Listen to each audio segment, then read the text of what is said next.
edition. The Bryan Bulaga scheduled to appear coming up at 9:30 this morning edition. No Homer today. He had to move his schedule around this week. But we have replaced him with someone Tausch has been looking to talk to all week long since he heard the State of the Packers show on Saturday afternoon at Summerfest. Gabe Nitel scheduled to appear in the 11 o'clock hour edition of Wilde and Tausch. 94.5 ESPN Milwaukee, 100.5 ESPN Madison, 1430 ESPN Beaver Dam, the ESPN Wisconsin app. Subscribe for all your favorite full show podcasts right there. Also on Apple, Spotify, wherever you get your podcasts. And, of course, live video streaming, Twitter, Facebook, and a couple of YouTube channels, ESPN Milwaukee and ESPN Madison. Subscribe to those as well. See all of the best content from our ESPN Wisconsin shows. No Jason Wilde again today. Guy takes a lot of days off, man. He does. He'll be back tomorrow with us at Pella Windows and Doors of Wisconsin in Brookfield. Can't wait to be there tomorrow. All of us on hand. And along with all of our other ESPN Wisconsin shows as well. From ESPN 94.5 ESPN Milwaukee, 101.7 The Truth, 620 WTMJ. Going to be a big day at Pella Windows and Doors of Wisconsin, Brookfield Experience Center tomorrow. My name is Jesse Nelson. I am normally the producer of this show. Once again, with Jason gone, I slide over to the host chair. Hunter Vaughn returns for a third consecutive day as our cousin sub of the day, producing the show behind the glass in the Everlight Solar Studio at ESPN Madison. And from his undisclosed location, he is the Green Bay Packers Hall of Famer. And I think he bought into the hype of last night's game, the Miz versus Clayton Kershaw. At least more than the Skeens game a couple of weeks ago. He is Mark Tauscher. Tausch, good morning. Did you watch last night? I did watch. I saw the beginning and missed a little bit, and then I saw the he's the real deal. Gives up the homer right to start the game against Shohei and bounced back, and I thought embraced the moment. So I gave you a lot of grief. Was it 3 weeks ago? 2 weeks ago today was the Skeens game, yeah. A Skeens game. This is a lot different. Like, both guys pitched, and obviously Kershaw is not Skeens at this point in his career, but he's a Hall of Famer. And the Brewers won both games, so it's not as if I'm just being a homer. This was much more intense. Now, again, I missed a lot of that Skeens game as I tried to watch it on tape delay. But Mizrowski there's just something different and special. And it's not just that he throws 102. That obviously helps. But there's an excitement with him that I don't remember another Milwaukee Brewers pitcher having. And I've been a Brewers fan for a long time. Teddy Higuera, Juan Nieves, Ben Sheets, Giovanni Gallardo. There have been a lot of really good pitchers that have come through. I think the only guy I could think of where I was as excited to watch was when they brought in CC Sabathia. Outside of that, I don't recall another time as a Brewers fan that you had must-see TV with a pitcher. And correct me if I'm wrong. You're a much more avid Brewer fan than I am on a daily basis. I enjoy it. I want them to win. I would argue, I think that, I know we're a Packers show, but I would think a Brewers championship would mean more to this state than another Packers World Championship, just because we've never done it. And when I look at all of this, I can't remember a time where it was, Miz is pitching, we got to dial in. Fans are showing up in droves. There is an excitement about him because sans the last game against the Mets, he has delivered every time he's been out, and it just looks like he's getting more and more confident. And that's why I think Brewers fans should be incredibly excited, and I think why Jeff Passan, when he joined us on Monday, is kind of saying, guys, this isn't going to be like this all the time. You're not going to have this staff, this club, take a big swing. And I understand why he said that, and I think I understand why Brewers fans feel that that's the way this team should go. A lot to dive into from that opening statement, and a good one at that.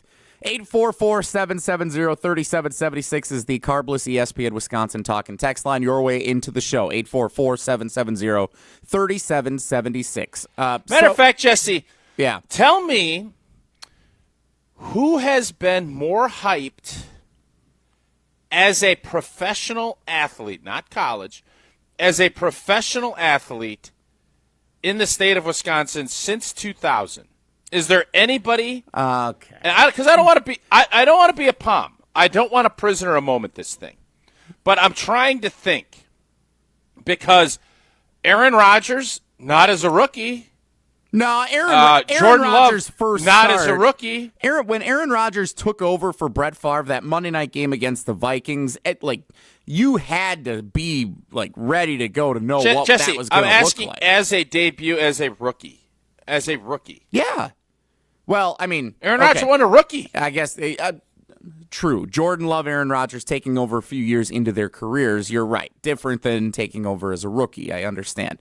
So you're saying specifically your rookie season, not your first year as a starter, not you waited for a couple of years on the bench and now it's your turn to take over. Giannis wouldn't be like that.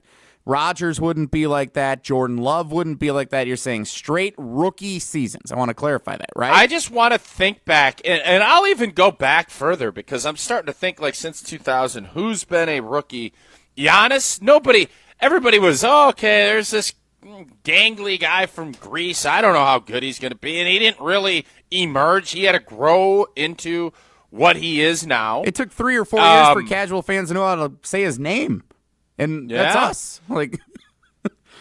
Glenn Big Dog Robinson back in the 90s. I mean, I was excited when he debuted as a rookie. But I'm not trying to prisoner a moment this. I'm literally just asking because I want to know. And then I start thinking about just must-see Wisconsin athletes. And pitching is easier because it's not every night. If this was Mike Trout, I don't know if I'd be every game. So it's probably unique, but in the fact of Milwaukee Brewers pitching and the excitement, he's probably the most heralded that we've had. I don't want to say this because it sounds crazy. Been around 48 years.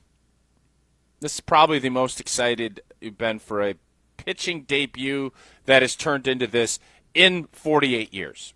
I can't go back to Bob Feller. I can't even remember the old Milwaukee Braves days.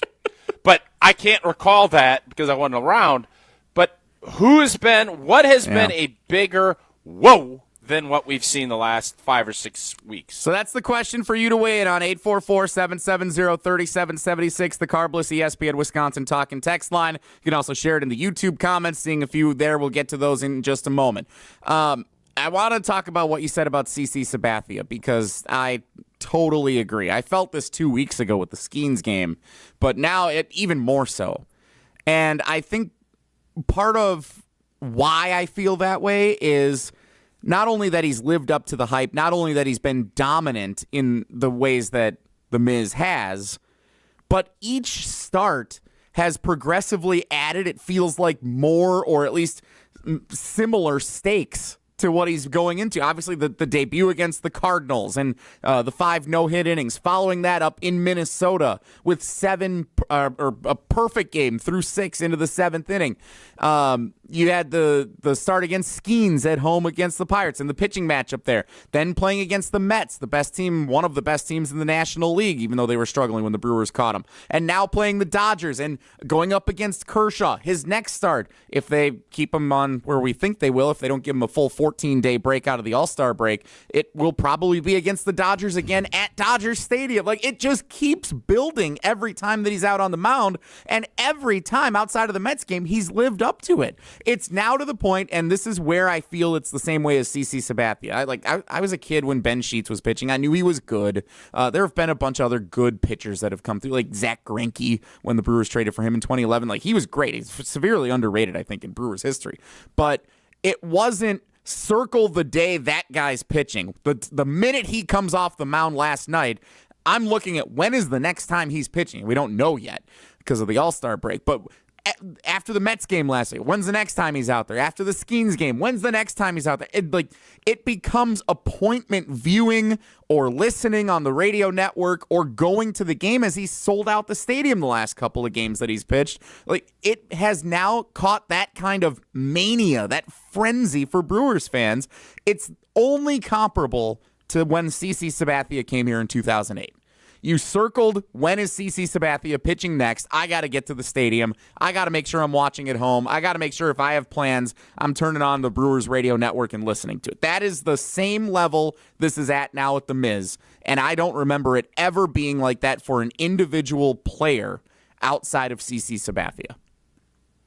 Is there any athlete that right now, let's say there's a signing, a card shop signing, and you could pick Jesse Nelson is your dad. You guys are sports collectible cats. You can go down and Jordan Love, Miz. I'm not going to put Giannis in any conversation. Yeah, Giannis is disqualified. Golden, and you put Golden. Who's going to have the longest line at that card shop? You're putting Jordan Love at the table. Jordan Love's going to have the longest. He's still the quarterback of the Green Bay Packers, and he's still good enough to be a franchise quarterback. I agree, but I don't think it's the route that we think it is. The Packers will always rule the roost in this state. Always. And it is rare that I would even broach this conversation. But I think Ms. Mania might be hotter, especially as we sit here on June 9th. Now, if you talk to me in September, and if the Brewers are still in it, and Miz is rolling, then it's really something. But as we sit here right now, I mean, everything is kind of on a little hiatus. Jordan Love has been around now. He's going into, year 6, 7, whatever it is, year 7. This could be, I don't want to be all hype. But this cat is living up to it, and I think the big draw, obviously, is he throws gas on gas. But last night he was doing it with his curveball outside of the pitch to Shohei, and you just hope to continue. I love the quote, and I think it was McAlvey put it out there from Pat Murphy, your guy, about just getting started with mucus still on him. Basically, he don't even know what he's doing yet, and he's doing this. That's why I think we should all be excited. He has a chance to be one of the faces of baseball. That's where Miz is at right now, and I don't think I'm being hyperbolic by saying that. Do you believe, before we get to some of the responses from fans coming up next, before we get to Bryan Bulaga coming up at 9:30 talking Packers, do you believe stock for the Miz will ever be higher than it is today? Coming off of all of these legendary these first 5 games that he's pitched, or whatever it's been, great game on great game. The one trip up against the Mets follows it up with 12 strikeouts against the best lineup in baseball last night. 1 run on the Shohei Ohtani leadoff home run. Other than that, dominant on a national stage. I watched it on national TV last night. It was a massive game, and he stepped up and then some. Do you think his stock as a Major League Baseball player after these first 5 games and how much hype there is around him right now, do you think his stock will ever be higher than it is today? Certainly. Why wouldn't it? If he goes out and does it again out in L.A., why would it not be higher than it is today? Well, the question is, do you have the confidence that he'll do it out in L.A.? I do. But I do think, at some point he's going to pitch against the Cincinnati Reds, and he's going to go, 5 and give up 2 runs, and it's going to be an average start. And we're going to, the stock will come down. The hype will come down at some point. You would think. Jesse, stocks are one thing. You look for strong fundamentals that are going to continue to grow. They don't need to be rocket ships. You're just looking for strong fundamentals that are going to continue to get better and better. And you want where mundaneness is still really great. That's what you're talking about. I don't know if that's going to be Miz. It's too early to tell. There's venture capital. There's startups. He is definitely he is getting past the startup phase. Has he shown that month over month his earnings are going to continue to grow and grow? It's a very small sample size. I think the biggest risk that we have when you're asking about is this the highest is injury, because he's a long-levered, explosive, and stuff happens in Major League Baseball, especially with arms. We know that. But as we sit here today, you can't help but just be incredibly bullish on everything this kid's doing. And this trickles into the rest of your team. This trickles into the Peraltas, your bullpen, everybody, because that excitement builds and all of a sudden everybody now is believing and jumping on. And that's a powerful thing. That's the quarterback effect that I always talk about, where you start getting the entire clubhouse and locker room to believe. Because when you have a guy that can do what he did last night against the big boy in the entire Major League Baseball, against a Hall of Fame pitcher, then all of a sudden you're like, well, if we can do that, why we can do anything. And that's pretty dang cool. 844-770-3776. The Carbless ESPN Wisconsin talk and text line is the Miz, the Wisconsin athlete with the most rookie hype of all time. Your responses already rolling in. You can get an autograph right now from any Wisconsin sports personality, Wisconsin athlete. Besides Giannis. Giannis, I would always vote Giannis because he's just special. So you can he's exclude lovable. him. Yeah. Is there a Green Bay Packer that you'd rather have an autograph of right now than the Miz? It's the Miz, or you get to pick any Packer. That's your choice. Who are you taking? 844-770-3776. I'm going to put that poll in the field from the Wilde and Tausch Twitter feed. We'll see how that plays on the Wilde and Tausch Twitter feed. We've got Miz. I still think Jordan Love will win. I do. But I think for the first time in forever, it's going to be closer than we think. When is the last time there's been a Brewer that you could even equate to with a starting quarterback for the Green Bay Packers? I think we're going to see a couple of those names on some of the responses that are rolling in, which we'll review next. Everybody's got Miz Mania right now. Tomorrow will be a Pella Palooza at Pella Windows and Doors of Wisconsin at the Brookfield location. We will be there. Excited, and you stop in tomorrow, July 10th. You can go from 7 a.m. all the way to 6 p.m. That is a long day down at the Pella Experience Center, but it's going to be awesome. You can see hosts from WTMJ, ESPN, and The Truth all live in the Pella showroom. Schedule your in-home consultation for a chance to win amazing prizes. Brewers tickets. Oh, those keep getting better and better. Giveaways from the season. A game-worn jersey. Badgers College Game Day tailgate opportunities. State Fair. Green Bay tickets, and much, much more. There are going to be winners chosen every 2 hours, so don't miss your chance to win $2,000 off your minimum purchase of $5,000 when you hold your appointment before July 31st. So if you don't have time to stop in, we get it. You can also schedule an appointment by calling Pella, or you can go to PellaWI.com on July 10th, and you will still be entered to win in those great raffle prizes. So tomorrow's a big day. Pop in. Go on PellaWI.com.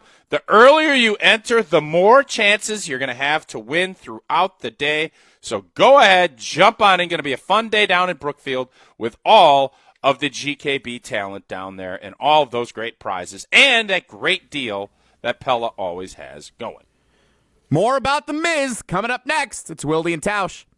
This is Wilde and Tausch, presented by Pella Windows and Doors of Wisconsin. Call Gina Della from Pella today, 855-PELLA-WI, and online at PellaWI.com/radio. It's always a beautiful experience coming out to the ballpark. Many fans prep in the parking lot amongst our legendary tailgaters.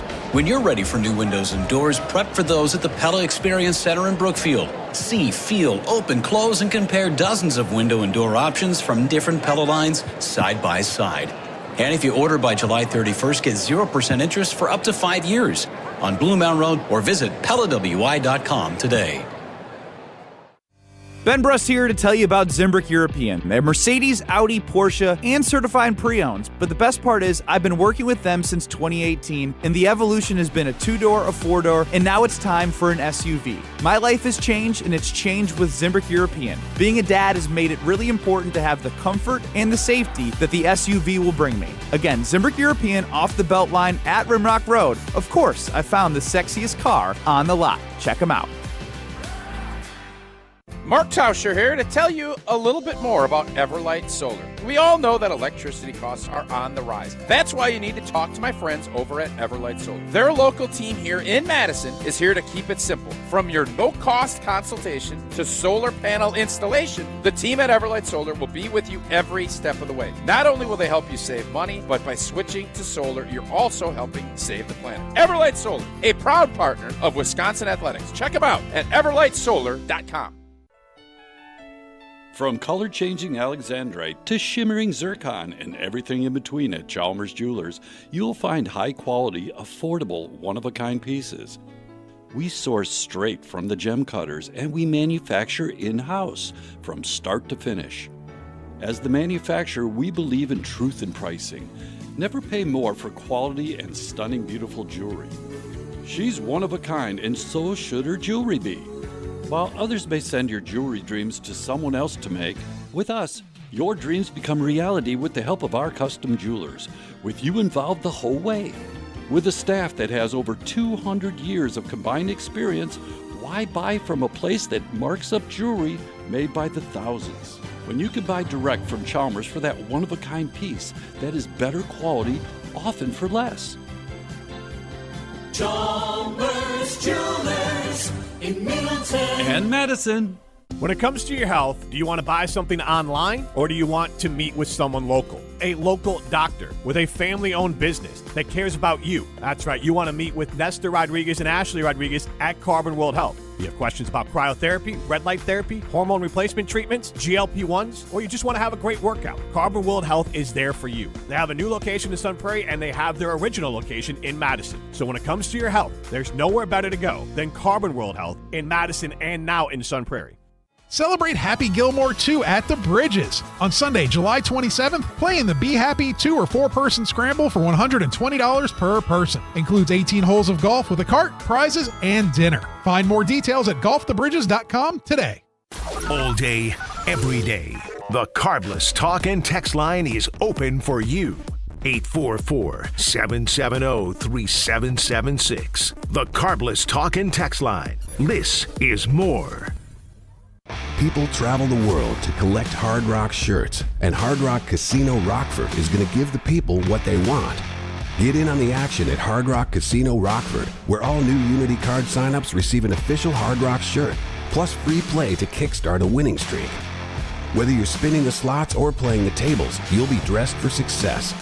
Hard Rock Casino Rockford. Let's Hard Rock. If you or someone you know has a gambling problem, call 1-800-GAMBLER or text ILGAMB to 833-234. We're on the Bucks. Putting $20 million of dead cap on your books for the next 5 years is bad business. Because we're on Wisconsin sports. It's way worse to lose Giannis. That's horrible business. 100.5 ESPN, Madison's home of the Bucks. This ain't a good time, but when is it ever? I know the perfect time, and maybe that's never. So don't you dare leave me now, throw my heart on the ground. 'Cause tonight Wilde and Tausch, Jesse and Tausch again today. Jason will be back tomorrow when we're at Pella Windows and Doors of Wisconsin in Brookfield. He hedged again, by the way, today in his countdown of the top 20 most important Packers of 2025. We'll tell you who he hedged on when Bryan Bulaga joins us coming up next. But we are Jesse, if you're down, let's say tomorrow at the Pella Experience Center in Brookfield, I think you're coming, right? I am coming. I heard there's free food. Yeah. Okay, so there's food and there's raffle prizes, and I don't think there's a meat raffle, but there's a bunch of cool raffle items. And Miz and Jordan Love both come in. Whose autograph you get? You only get one. So the poll is in the field from the Wilde and Tausch Twitter feed. If given the opportunity to get one autograph right now, are you picking Brewers phenom Jacob Misiorowski or any current Packers player, not just Jordan Love? We are I'm going Jordan Love because I don't know. I think if you're getting an autograph from a Packer, you're going to go Jordan Love. I think that's what most people are going to do. And I don't look. You're putting me in a spot here now where I'm going to sound like a Debbie Downer. I think a little bit, and I don't want to do that because I am living Ms. Mania as much as anybody. There's no guarantee here of only a handful of starts in that Jacob Misiorowski is going to sustain this level of play forever or that he's going to even be a Milwaukee Brewers player forever, especially given their track record of what great players tend to do leaving the organization. That's 7 years down the road. Let's say he's got control for 7 years. Let's not... Come on. But the fact that Jordan Love already has established what he has established as the Packers' starting quarterback, he has signed a long-term contract. He is expected to continue a rising level of play for a long time, succeeding Aaron Rodgers and Brett Favre in the line of great Packers quarterbacks. I think you have to pick Jordan Love as the autograph or the guy that you want to go get. Yes, Hunter. So there's another way you could look at it, though, Jesse, and that being the Miz with this hype right now, even if it falls off, you get his autograph, that's a fun niche autograph. I'm going to be able to find Jordan Love stuff. He's going to sign enough stuff, like that's not an issue. But you get a Miz autograph, and then you're telling your buddies when you're a bunch of guys being dudes just naming random players, you're like, yeah, I got a Miz autograph. Like, that's fun. So that's a good story with it. You'd rather have a Jeremy Lin autograph than a Giannis autograph? There's so many things that Giannis is autograph. Jeremy Lin, that's a funny story. Like, there's something fun behind that. That's dumb. No.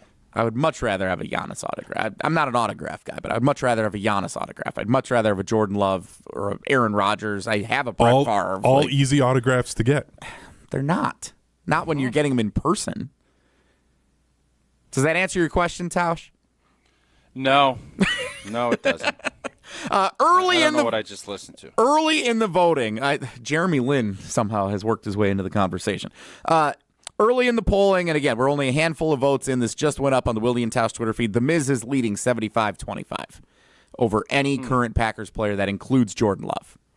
844-770-3776. We also asked, who are the rookies? I know Jen, Gabe, and Chewy dove deep into this morning as well on ESPN Milwaukee. Who are the rookies who have lived up to the same type of hype that the Miz has here early on in his career? On YouTube, some of the comments there, Eddie Lacy, Clay Matthews, Andrew Bogut as a number 1 overall pick for the Milwaukee Bucks. No. Not the same. Clay, I agree with Clay. Clay changed the way we played. Right away, Clay had an impact, right? He didn't wait every year or anything. Like, it was right away helping get to that next level of play. Eddie Lacy was a fantastic rookie, too. Yes, no doubt. Prince Fielder, someone chimes in with. Prince Fielder, when he came up. Ryan Braun, I would also add in. Yeah. The way that he debuted in San Diego and then continued it throughout that season. Like, Ryan Braun was like the last one that came up in that big crop of young that was such a prospects. Fun summer. Yeah, Corey Hart, Prince Fielder, Ricky Weeks, J.J. Hardy. Braun was kind of the culminating guy, and he was perceived to be the best of those. You guys understand that this team in this summer have an opportunity to be more fun and better than that summer Hunter's talking about. Do we all understand that? Yeah, absolutely. I was just reminiscing, like, I was in high school. That was just a fun time. The good old days. Yeah. I think, and I saw a little bit of this last night in following along and checking Twitter occasionally. I get the sense that Brewers fans are excited, but almost already inevitability of, but what's going to happen in October? And I get it. I'm not going to sit here and tell you how to fan because that's just not. I mean, I will, but this is a fun team, and you don't know. The swoon could hit us anytime. We could lose guys. There's going to be some turnover. There's always big turnover when you're a small market team. Not every young player is going to hit. You're not going to have the same pit. All of those things can be true. But this is a really fun team, and when you get to the playoffs, I think one of the things that is always pretty evident, power arms do really well. It's the teams that have that power, the power arms and the power bullpen with the big velocity, that typically plays well in the postseason. We'll see if and when the Brewers get there, how that all shakes itself out. But I don't want this to be all – Jesse, you already started a little bit with your doomsday blanking negativity. I ain't here for your blanking negativity. You set me up to say that because you made me compare it to getting Jordan Love's autograph. I'm not setting you up to say anything. Speak your mind. I am all for the hype around Miz Mania right now in Milwaukee. I love what's happening with the Miz every time. Appointment viewing, listening, watching every single time he pitches. I am all in on this. The only way that I was all in on anything before this was CC Sabathia as a regular season draw of any kind. Like, obviously, playoff games for any team are different. Packers games, I think, because they're once a week and because every game has mattered for 30 years, is a different scope. But talking in this realm, there has been one other thing like this as a Brewers fan in my lifetime. And it was when CC Sabathia came here in the summer of 2008, and we never thought there'd be anything like that again. And we've got it right now. We're living it. It's so fun that this guy can throw 12 strikeouts against the Dodgers. This loaded lineup gives up a leadoff home run to Shohei Ohtani, then puts up career-high 12 Ks. Like, shuts them down. And his emotion is showing as he's leaving them out. He's fired up when he gets a big out to end it. Like, I love this guy. As much as I love CC Sabathia in 2000, like, this has been an amazing month of Brewers baseball. I have loved every second of it. But if you're making me pick an autograph, I'm going to pick Jordan Love's autograph. That's all I'm saying because I don't know what the future holds for the Miz yet. Okay. That's fine. He does have to get better when he throws back-to-back of the same pitch. He struggled with that last night. And also the walks can be a little bit, although 1 walk, 12 strikeouts, that looks pretty good control to me. Yeah. Bryan Bulaga is coming up next. We're going to switch to Packers conversation. Jason's listed the top 20 Packers, even though he has 4 guys over the last 2 spots that he's listed in his articles. We'll tell you who is on the number 12 line today. Get into some tackle talk. Bryan Bulaga is scheduled to appear coming up next. Tausch, those who were at American Family Field watching The Miz last night, I'm sure enjoyed an ice-cold Coors Light and sat back and watched a monumental performance. A big game, and whether you're tailgating, pregame, enjoying your experience during the game, watching the Miz strike out 12, celebrating that big win after the game, and you just need a moment to chill. Crack open a Rocky Mountain cold Coors Light. It's brewed with a 3-step cold process. Cold lager, co-filtered, and it is cold packaged, so it is made to chill and make sure those mountains are baby blue. That's when you know it is chilled to perfection. That's why it is always Coors Light in my hand when I need a moment to chill. Celebrate responsibly. Coors Brewing Company at Golden, Colorado. Over to the Packers with Bryan Bulaga scheduled to appear next on Wilde and Tausch. Wilde and Tausch on 100.5 ESPN is brought to you by Everlight Solar. Save money, save the planet. Everlight Solar. Baseball is back. Bryan Bulaga here to bring you a proud partner of the Milwaukee Brewers. Surfside Iced Tea and Vodka and Surfside Lemonade and Vodka. A delicious and perfect pairing for a day at the ballpark. Stocked at American Family Field all season long. Surfside is only 100 calories per serving, and the best part, 0 bubbles. Ask for it at your local bar or liquor store. Surfside, an official partner of the Milwaukee Brewers. Must be 21 years of age. Please drink responsibly. The UW Credit Union member Mark Tauscher here. People ask me, T, why did you join UW Credit Union? Well, is it to keep your banking local? Is it the member first service? Great perks like early payday? Absolutely. But honestly, between us, it's Bucky. I can't say no to that face. If you love Wisconsin like I do, you just can't pay with anything else. Fandom makes us do crazy things, but this just makes sense. Become a UW Credit Union member and get your Bucky card like me. Federally insured by NCUA. Terms and conditions apply. If you're looking for a special piece of jewelry for any occasion, Condon Jewelers is always there for you. Condon Jewelers has the best selection of jewelry you'll ever find and guaranteed to have the lowest prices in the Madison area.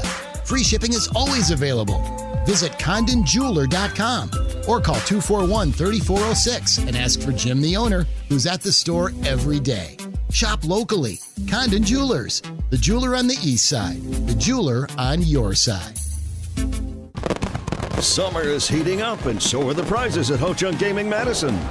On Friday, July 25th, 38 winners will take home a combination of cash and rewards play in our Kabooming Riches promotion. We're talking a total of $81,000 in total prizes. 2 winners will be selected every half hour starting at noon and going until 9 p.m. And the prizes get bigger and bigger as the day goes on. Kaboom! We're bursting with prizes at the biggest games. Back-to-back state championships.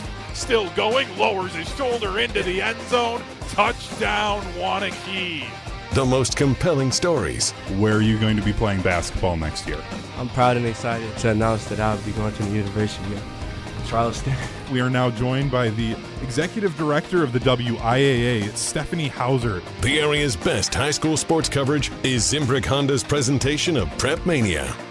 GRB Academy is baseball for the serious player. Over the past 15 years, GRB has been Wisconsin's top destination for player development and advancement, including over 468 college commitments and 27 MLB draft picks. Their facility in Windsor is the home of GRB Rays baseball and features over 52,000 square feet of elite baseball training. Tryouts for the 2026 summer season begin July 22nd. Find full training programs and register now at grbacademy.com.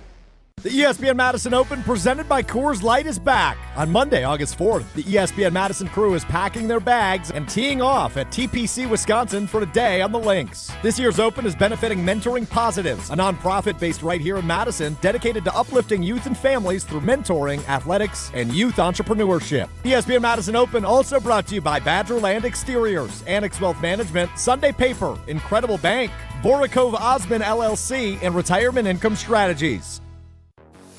ESPN Wisconsin's Mark Tausch here with an offer for a bath or shower remodel from Kohler Services. Family owned for 150 years, Kohler is your Wisconsin manufacturer providing care for life. And this month only, get $1,000 off your Lugstone shower remodel and no interest financing for 12 months. Visit KohlerServicesWI.com to request your free quote with fast professional installation always included. That's KohlerServicesWI.com.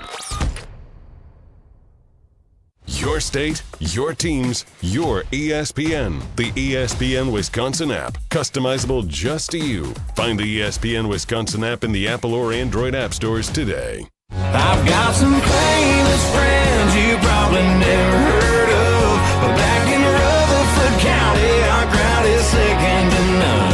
You might not know them here in this big city we're in, but when I go back home, I've got some famous friends. Yeah, I I'm checking the Carbless ESPN Wisconsin talk and text line, the YouTube comments. Nobody has said Brian Bulaga's rookie performance matches that of The Miz or some of the most hyped in Wisconsin sports history. Feels like a miss maybe by some of our fans. Brian Bulaga joins us now. It's Wednesday at 9:30 here on Wilde and Tausch. Blue, good morning. How are you? I'm good. How are you? We're good. We're talking rookies. Jacob Mizorowski stepping up with the Milwaukee Brewers in a legendary rookie performance. Who's the best rookie you played with in your Packers career? Ooh, best rookie that I played with. Trying to think back.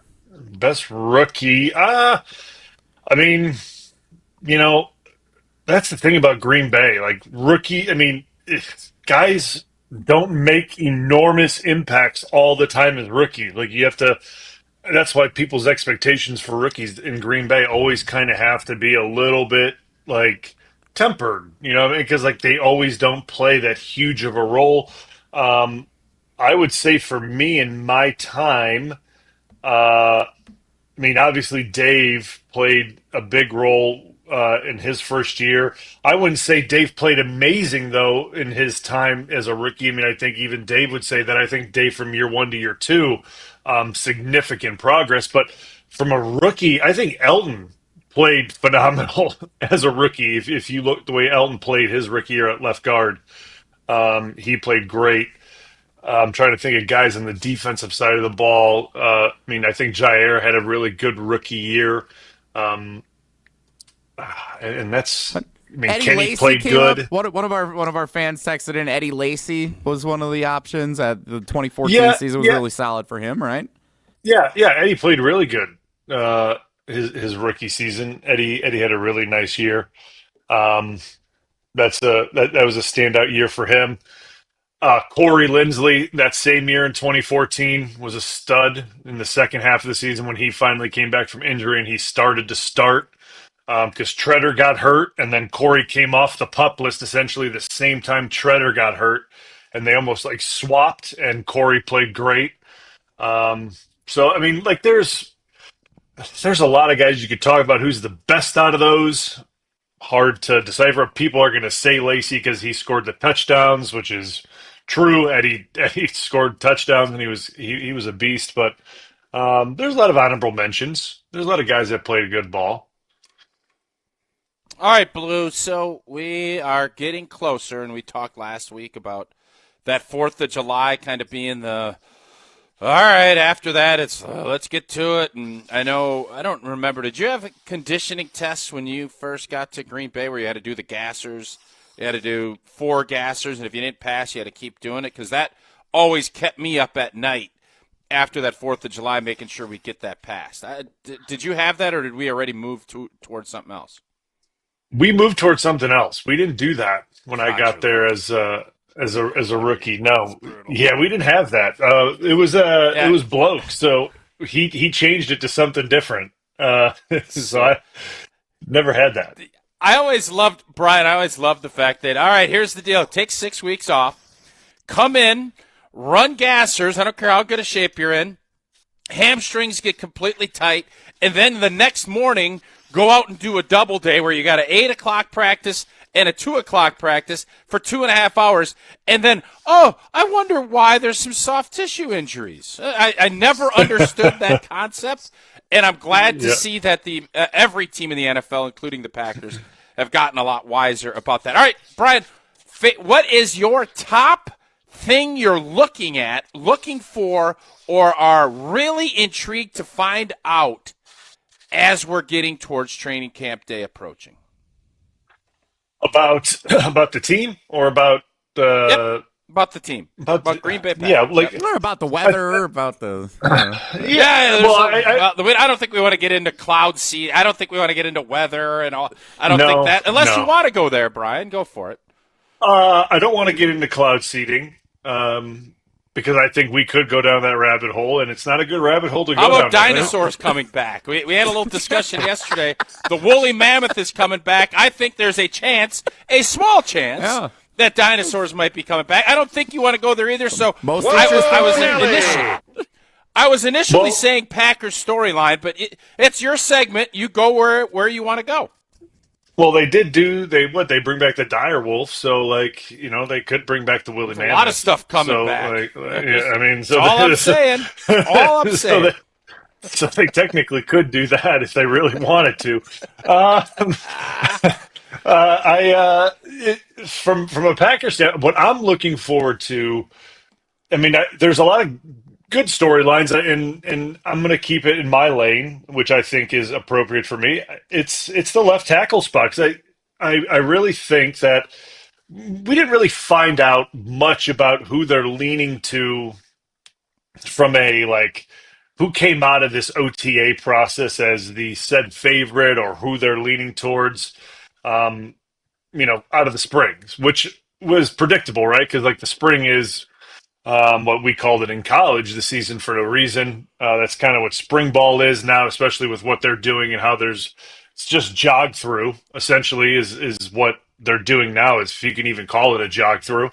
It doesn't even seem like it's that tempo. So it's hard to gauge on who is taking a step forward in the competition that is spring ball or OTAs or minicamp, whatever that is. So I think my attention is going to be on the left tackle job. And if you look at the offensive line, that is the position, or is the only position, that there is a competition. Because if you look at this thing as a whole, left guard's done. If Elton gets his situation figured out, the center position's done. The right guard. Zach Tom's position is up for grabs, even though now they're negotiating a new deal. That whole thing is.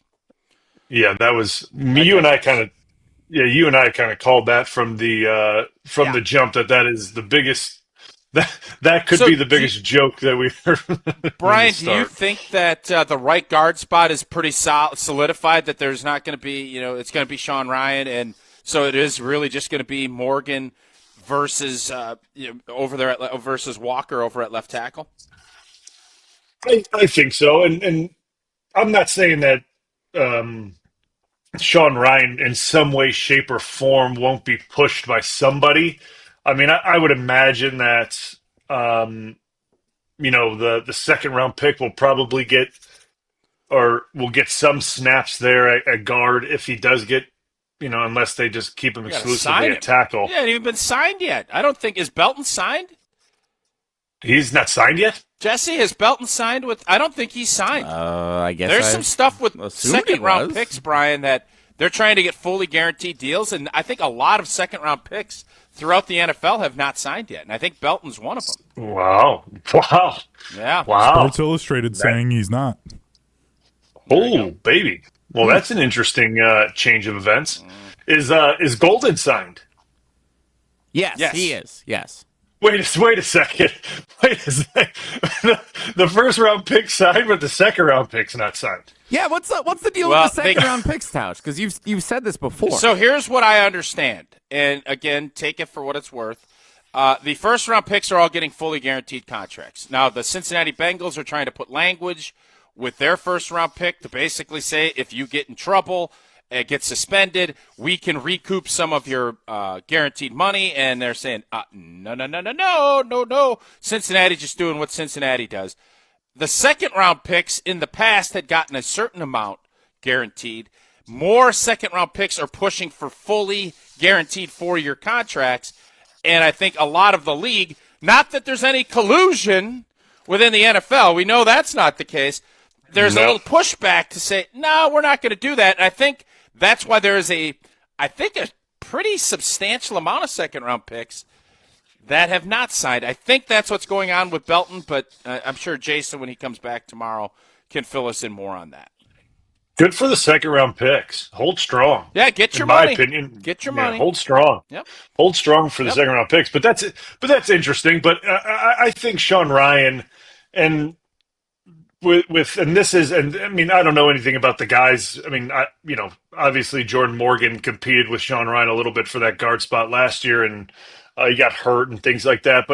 And this is with due respect to the guys that are, behind Sean Ryan. I don't think there's a better option at the right guard spot. I just don't. I think Sean Ryan's pretty battle tested, and I think he's competed for that job over the last 3 years, and I think he's shown that he's earned that spot. And I think he's played well enough at that position to kind of make that his own. Now, listen, I get every year's new, and you go into camp and you win a job, and you have to perform well enough. And if you go into camp and you don't play well, then everyone's up for risk of losing their position. I don't see that happening to Sean Ryan. I think he seems like a pretty prideful individual, and he's kind of that that brawler type mentality that he's not going to allow that to happen. I kind of see this being like a one-position battle. I really do.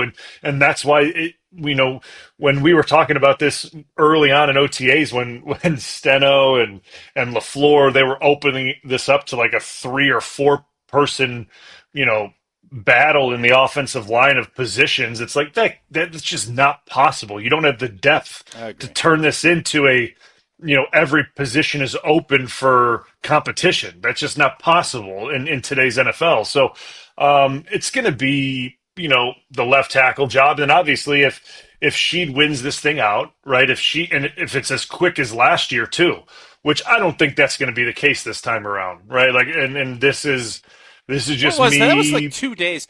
That's still, Brian, what do you think happened last year with that? Because to me, that was the goofiest part of the whole deal. We're sitting there, we're up at Dream Drive. Oh, there's a little thing. And then all of a sudden, a day later, Sheed's our left tackle.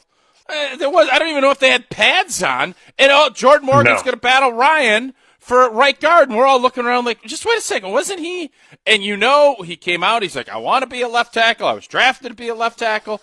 And I don't even know if he ever took a rep at left tackle in a team setting last year. That's what I'm saying. It happened before. Do we know? Yeah, it's like it happened, like you said, before they even put pads on. Like that's how fast it was. Yeah. It was like what? It's like wait a second. Like I don't understand how you make that decision before like a week of camp even goes by. Like I mean, so there's two things that come to mind. Like and you know this. There's two things that come to mind. That Sheed was that good, right? Sheed was that good in camp at that point in time, or Jordan Morgan really performed that bad. And those are the only two things that jump out to the page to me, because I know you're going in camp, right? And there's a competition in camp, and it's clear as day one guy is just that much better than the other guy, and the battle is done. It's just that clear, especially in offensive line play. There's no real like, okay, they're that close. This thing continues on. No, it's like this guy's way better than the other guy. This thing's done. It's over. Let's just call this thing now, and let's see if he can compete somewhere else. Like that had to be what it was. I don't think that's going to be the case this year because, like you've said in the past, and I agree with you completely, they're going to give Jordan Morgan way more opportunity to push this thing down the road in camp to continue to push Sheed. Like I think they're going to give him more opportunity to win this job in camp. And listen, I hope for Jordan Morgan's sake that he's ready to compete for this job, right? Like I mean, this is an opportunity. Like you don't get tons of opportunities in the NFL, right? Like, I mean, you just don't. I get he was a first-round pick. That's an opportunity in its own. He got the opportunity last year. I get he got hurt. He's getting another one this year to compete for it again. If it doesn't work out this year and I get Sheed, probably, I mean, I never want to say never, but Green Bay won't pay him left tackle money to stay. Say he gets the opportunity, gets the opportunity next year to be the starting left tackle. There's another opportunity. What do you make of that? There's like 3 golden opportunities right there. It's what do you make of that, right? Once those 3 go by, you don't continue to get gifted opportunities in the NFL, right? You got to start making the most out of those. So I hope for his sake that he makes the most out of these and he performs well, because it's only good for the team that he does. And I still today, I don't know anything about Jordan Morgan as a player. So I'm excited to see who he is as a player, as a left tackle, right? Like you can only go based off what you've seen in very, very, very limited quantity of like preseason film where he's like barely in it, right? Like there isn't much. It's very limited. And I'm not there during training camp. Where you see some drills and things like that, and that's also very limited. So, like, I want to see reps. Like, I really do. I want to see some reps and how he does and against, actual ones from other teams and see how he competes and how he plays. I am going to be fascinated if there is going to be a platoon, because I think the worst-case scenario, and this sounds terrible, but Rasheed Walker played good football last year. There's obviously the Packers are hoping for more. But Jordan Morgan not having a spot this year and sitting a second year is not going to bode well. It's going to be a bad look for Goody, and I don't think the Green Bay Packers want any part of that. I would think at the worst, this is the battle I think Sheed is up against. There is going to be a lot of internal pressure for Jordan Morgan to play. Now, if it's not close, there's nothing you can't BS a locker room. Everybody watches that film. And if Jordan Morgan ain't getting it done and Sheed is, you better not platoon. But I'll be shocked if at worst there's not going to be some type of a platoon, even if it's 2 out of 3, or what we saw with Jordan playing guard when his shoulder was good last year. I just don't think there's going to be – I don't see any road going into this season that if Jordan Morgan is healthy, he is not getting reps. I don't see a road where they just have him on the bench for an entire season. I don't think that's going to happen. Yeah, no, I'm with you, but I think I've made my stance pretty clear on platooning. I think it's bad. I hate it. I think it's counterproductive to the group, and I think it's counterproductive to the offense. I don't think it's good for anybody. Like I don't like how it doesn't It doesn't help with continuity. I think it doesn't really help with the camaraderie of the group. I like going with the 5, and I like the 5 sticking together through it as much as humanly possible. I get things happen throughout a season. There's injuries that, I get that. Like, and if someone's not performing the way they should, then yes, you have to make a change, and I'm all for that change. But if you're just going to platoon to platoon, that does absolutely nothing for the group, because now you're removing someone out of that group that's performing just fine, just to remove them to put someone in to put him in. And that's not good for the group, because now you're putting him in next to a guy, the new signing, that's also trying to get used to playing with someone new, and now you're throwing him in next to someone else new, and now he's getting used to playing next to 2 new people throughout a game or throughout whatever. Mm-hmm. And that's difficult. It's difficult, and it's just I hate platooning, man. There's something to be said with going out with the same 5 week in, week out, every snap, and rolling with those guys. And that's why it's always at the end of every season. That's why people make such a big deal about it if the same 5 start week in and week out. Like, it's always like such a big deal if the same 5 guys start and play majority of the season together, because it's so rare. And it just doesn't happen that often because of injuries and things like that. So to intentionally just to platoon, I just see it. It sometimes has a negative side effect to it that you just don't need. Usually we save the tackle talk portion of the conversation with Bryan Bulaga for second. We dove into it first here with Bryan Bulaga joining us on Wilde and Tausch. So coming up next, we'll switch our attention to the wide receivers, where Jason Wilde's countdown of the top 20 most important Packers of 2025 continues. Also, some interesting conversation from earlier in the week I want to get Blue's thoughts on. That's coming up next with Bryan Bulaga joining us on Wilde and Tausch. Bryan Bulaga on Wilde and Tausch is brought to you by Surfside. Surfside iced tea and vodka, and Surfside lemonade and vodka. It's light, refreshing, and has 0 bubbles. It's perfect for a day on the golf course or a day at American Family Field. Cheers to Surfside. Mark Tauscher here to tell you a little bit more about Everlight Solar. We all know that electricity costs are on the rise. That's why you need to talk to my friends over at Everlight Solar. Their local team here in Madison is here to keep it simple. From your no-cost consultation to solar panel installation, the team at Everlight Solar will be with you every step of the way. Not only will they help you save money, but by switching to solar, you're also helping save the planet. Everlight Solar, a proud partner of Wisconsin Athletics. Check them out at everlightsolar.com.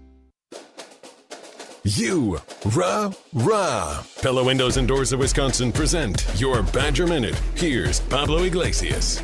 This Badger Minute brought to you by your Badgerland Chevy dealers, proud supporters of Badger Athletics. Go to BadgerlandChevy.com. Reliving it all. 10 years ago, they made us believe. The stars from Wisconsin men's hoops' most legendary run, reminiscing on a special 2014-15 season. National Player of the Year Frank Kaminsky on why Madison has a special place in his heart. This place, this school, this city, the most formative part of my life and the most special part of my life. It's an amazing story regardless. But yes, I would trade, so many things that have come next for the opportunity to go back and do that one more time. More info on how you can stream the full conversation from the Made 'em Believe reunion coming soon. For windows with the strongest resilience, you need the Pella experience. Get 0% interest for up to 5 years if you order by July 31st at PellaWI.com.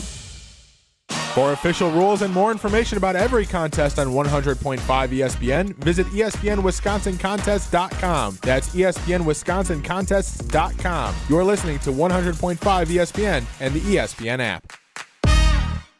My overall experience with Gruber Law Offices has been phenomenal. The treatment was excellent. They will be supportive of you. They will listen to you. It was a great experience knowing that I had people to help me. I know I could count on them to do what I needed to get done. Experience with Gruber was great. They gave me my life back. It was amazing. He gets results. We know how to win. If you've been injured, call Gruber Law Offices. One call, that's all. Gruber Law Offices had my best interests at heart. The team you'll always remember. There will be no undefeated champion. with a reunion you'll never forget. This place, this school, this city, these teammates, this coach, just everything involved was the most formative part of my life and the most special part of my life. Relive Made 'em Believe now with the full show on ESPN Madison on YouTube and the ESPN Wisconsin app. Brought to you by M3 Insurance Company, Potosi Varsity Ale, and Potosi Hard Seltzers. Made 'em Believe. Available now. Join the Madison Money Guy, Christian Finfrock, for Retirement Income Strategies, Saturday and Sunday mornings at 7. Get the information you need as you plan for retirement. That's Retirement Income Strategies, Saturday and Sunday mornings at 7. Investment advisory services offered through Retirement Income Strategies, an SEC-registered investment advisor.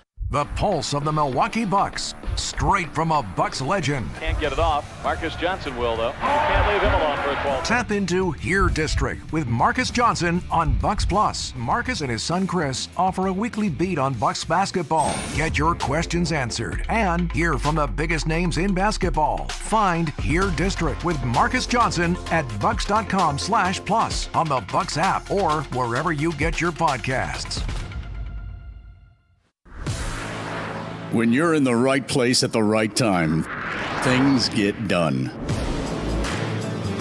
The important things, like knowing what you need and how it all works. Talking truck.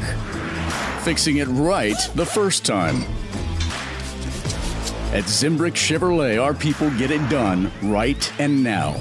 That's how you know you're in the right place at the right time. And you'll never overpay at Zimbrick Chevrolet. Wilde and Tausch on 100.5 ESPN is brought to you by Everlight Solar. Save money, save the planet. Everlight Solar. I've got some famous friends you probably never heard of, but back in Rutherford County, our crowd is second to none.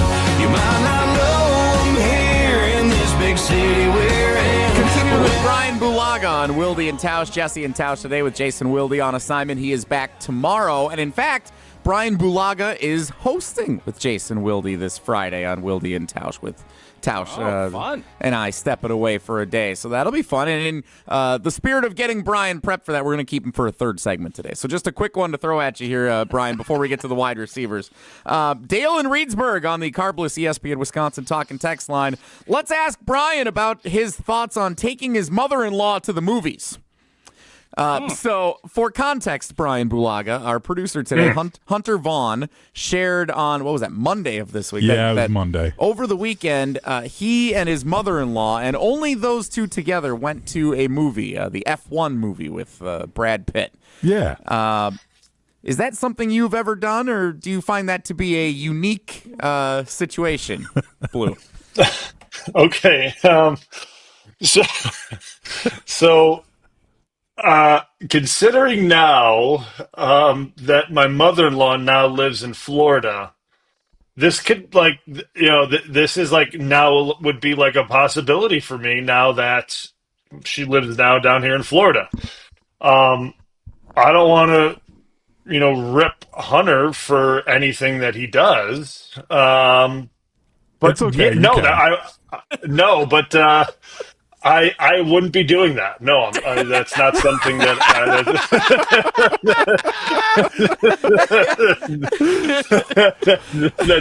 that wouldn't take place. So I feel like Tausch did a nice job dancing around it. Jason did a nice job dancing around it. Blue's just like, no, that's weird, man. What are you doing? I did not say that's weird. I did not say that. I just said He did say weird. He did not say weird. I did not say that. Unique. It's unique. I wouldn't be doing that. I just think I'm husband of the year, having a great relationship with my mother-in-law, doing that, taking her to a movie she wanted to see. You should get kudos. Yeah.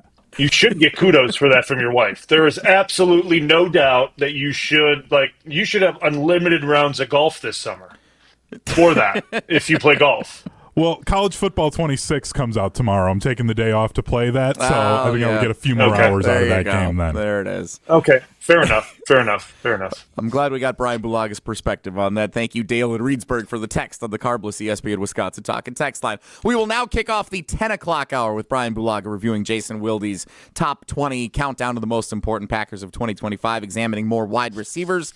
Wilde and Tausch is brought to you in part by Gruber Law Offices. Thanks to David Gruber and the team at Gruber Law Offices. One call, that's all. Proudly serving Wisconsin for over 30 years and proud partner of Wilde and Tausch. Gruber Law Offices, one call, that's all. The 10 o'clock hour continuing with Bryan Bulaga. In 2 minutes, don't go anywhere. It's Wilde and Tausch. Don't go anywhere. Another hour of Wilde and Tausch, presented by Pella Windows and Doors of Wisconsin, is coming up next on ESPN Wisconsin and the ESPN Wisconsin app. Get ready to unleash the dragon at Hard Rock Casino Rockford. Introducing the region's very first $1 million Dragon Link slot game. Feel the thrill, chase the excitement, and win big. With jackpots soaring to $1 million, your chance to hit it big is here. Come experience the ultimate gaming adventure. Visit Hard Rock Casino Rockford today and play the $1 million Dragon Link slot game. Your legendary win awaits. Hard Rock Casino Rockford. Let's hard rock. If you or someone you know has a gambling problem, call 1-800-GAMBLER. Hi, this is former Badger Pro Football Hall of Famer Joe Thomas. You're listening to 100.5 ESPN WTLX Monona, Madison. Good Karma Brands radio station. Broadcasting live from the Everlight Solar Studio, this is your Metro Kia of Madison Sports Center. What is up, Madison? I'm Hunter Vaughn. Your Sports Center update is brought to you by Goodman's Jewelers, the diamond store of Madison for generations. Check them out at 220 State Street and online at goodmansjewelers.com. The big Miz, Jacob Mizorowski, was fantastic in the Brewers' victory last night over the LA Dodgers, minus that first at-bat against Shohei Ohtani when he gave up a home run. But that was the only run allowed in the 3-1 victory over the reigning World Series champions. The Miz threw 6 innings with 12 strikeouts and got a standing ovation at the end of the 6th after getting out of a jam. The 0-1 to Conforto. Ground ball to first. Backhanded by Vaughn. Runs to the bag. Mizorowski gets out of it in the 6th. Jumping up and down. Pumping his fists. American Family Field on their feet and in approval. After winning back-to-back games now for the Brewers, they have a chance to sweep the Dodgers today with a 1:10 first pitch. Coverage will start at 12:34 right here on 100.5 ESPN. Hour 2 of Wilde and Tausch starts now. Metro Kia of Madison, Madison's trusted Kia dealer. Stop into Metro Kia on the east side of Madison or metrokiaofmadison.com.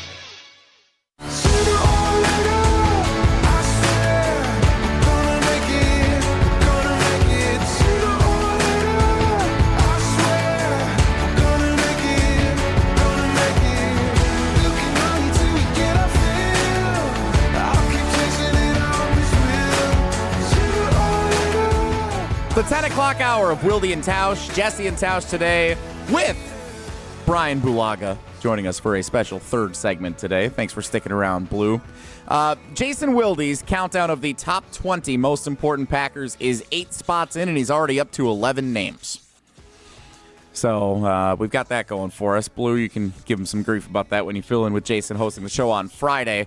Multiple slots have 2 names on them. We saw Devontae Wyatt and Quay Walker earlier this week.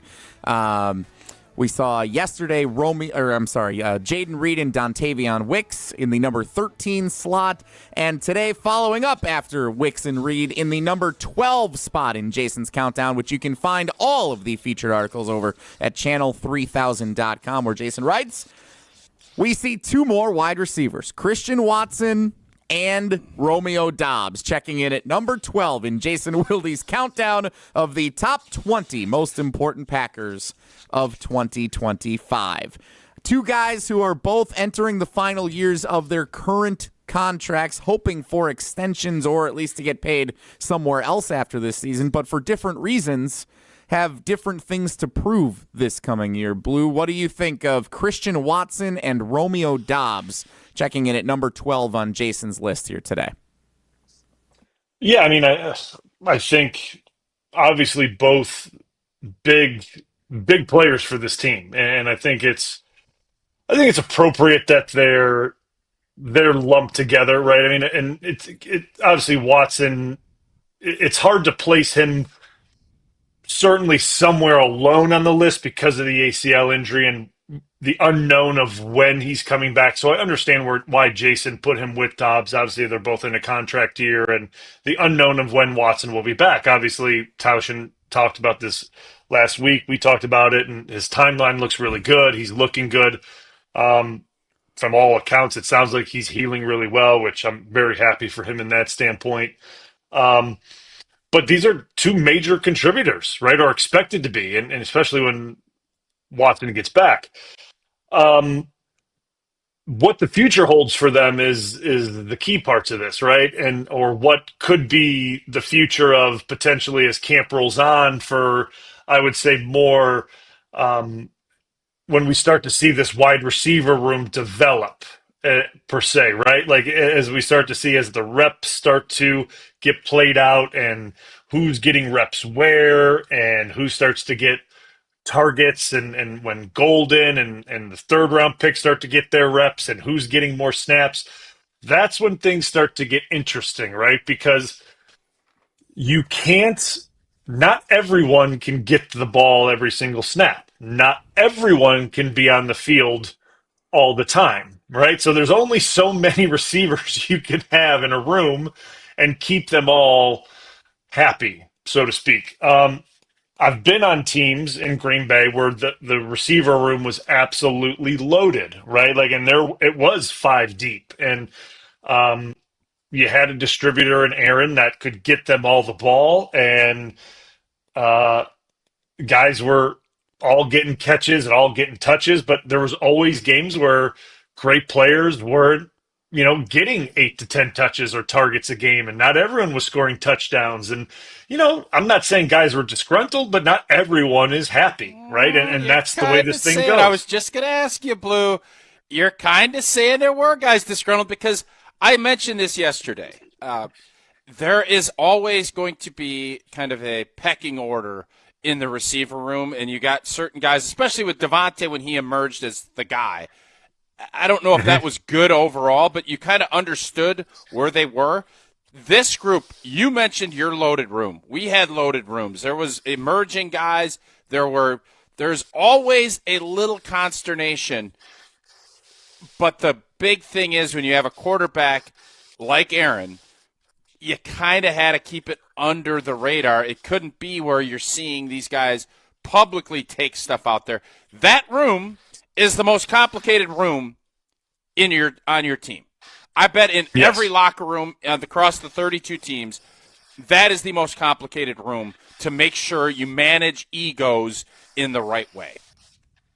100%. And what makes that a very complicated room in this building, said the Green Bay Packers, is that the tight end room has one of the main targets in it, in Tucker Kraft.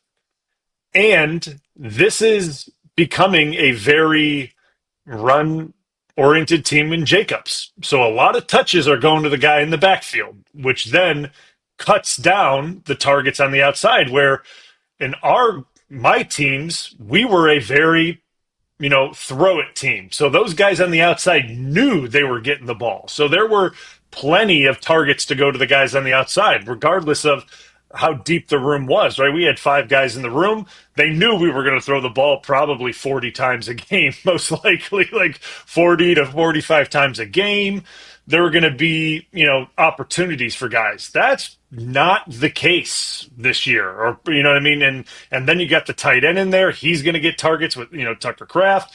So like the opportunities just are going to be not as bountiful, so to speak, this year. So you got to start looking at, how is this room going to shape out? So as camp goes along, who's going to emerge out of this thing? Like we know, Wicks and Reed, obviously they're still, they still got years on their contract. They're not going anywhere. Like those guys are not going anywhere. They are staying. They are going to be here. Like they're Green Bay Packers. There's absolutely no doubt about that. The 2 rookies, definitely going to be here. There's no doubt. They are staying here. There's no doubt. So there's 4.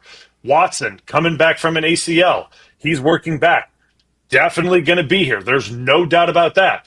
Doubs, I would imagine he's the guy that he's under contract, no years left on this thing.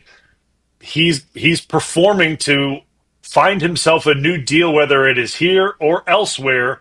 This is the wild card for me, right? Because we know he's a guy that can get open, can catch a lot of balls. He is a favorite of Jordan Love in certain situations as a go-to receiver, so to speak.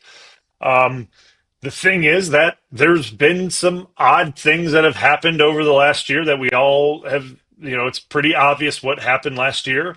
And obviously the concussion thing last year, this is not even a football thing. This is just a personal thing for me. It concerns me just from a personal standpoint, right? Like you see a guy get 2 concussions in that close proximity and you see the way it affected him. That concerns me just in general, right? Like I don't care about football at that standpoint. It just concerns me for his health in general and how is that going to affect him just running over the middle to catch a pass. Like that stuff, just from a guy, just guy to guy, just kind of you think about those things. So that wide receiver room is going to be very interesting. And then you talk about like Bo Melton, right? Like that's a guy that people love. People love him there. And how does that work itself out? Like there's certain things about that room that is very interesting this year and how it's going to play itself out and how's Goody and LaFleur and Steno and those guys going to sort this thing out? Because you can't keep, maybe you can. You can't keep 8 receivers. You can't do it. It's just not. It's not feasible because then you're chopping down another position. That who are you chopping down? Like what group are you going to chop down at? And it just doesn't make sense to do it. But those 2 guys. If they're obviously Watson's going to stay, he's not going anywhere.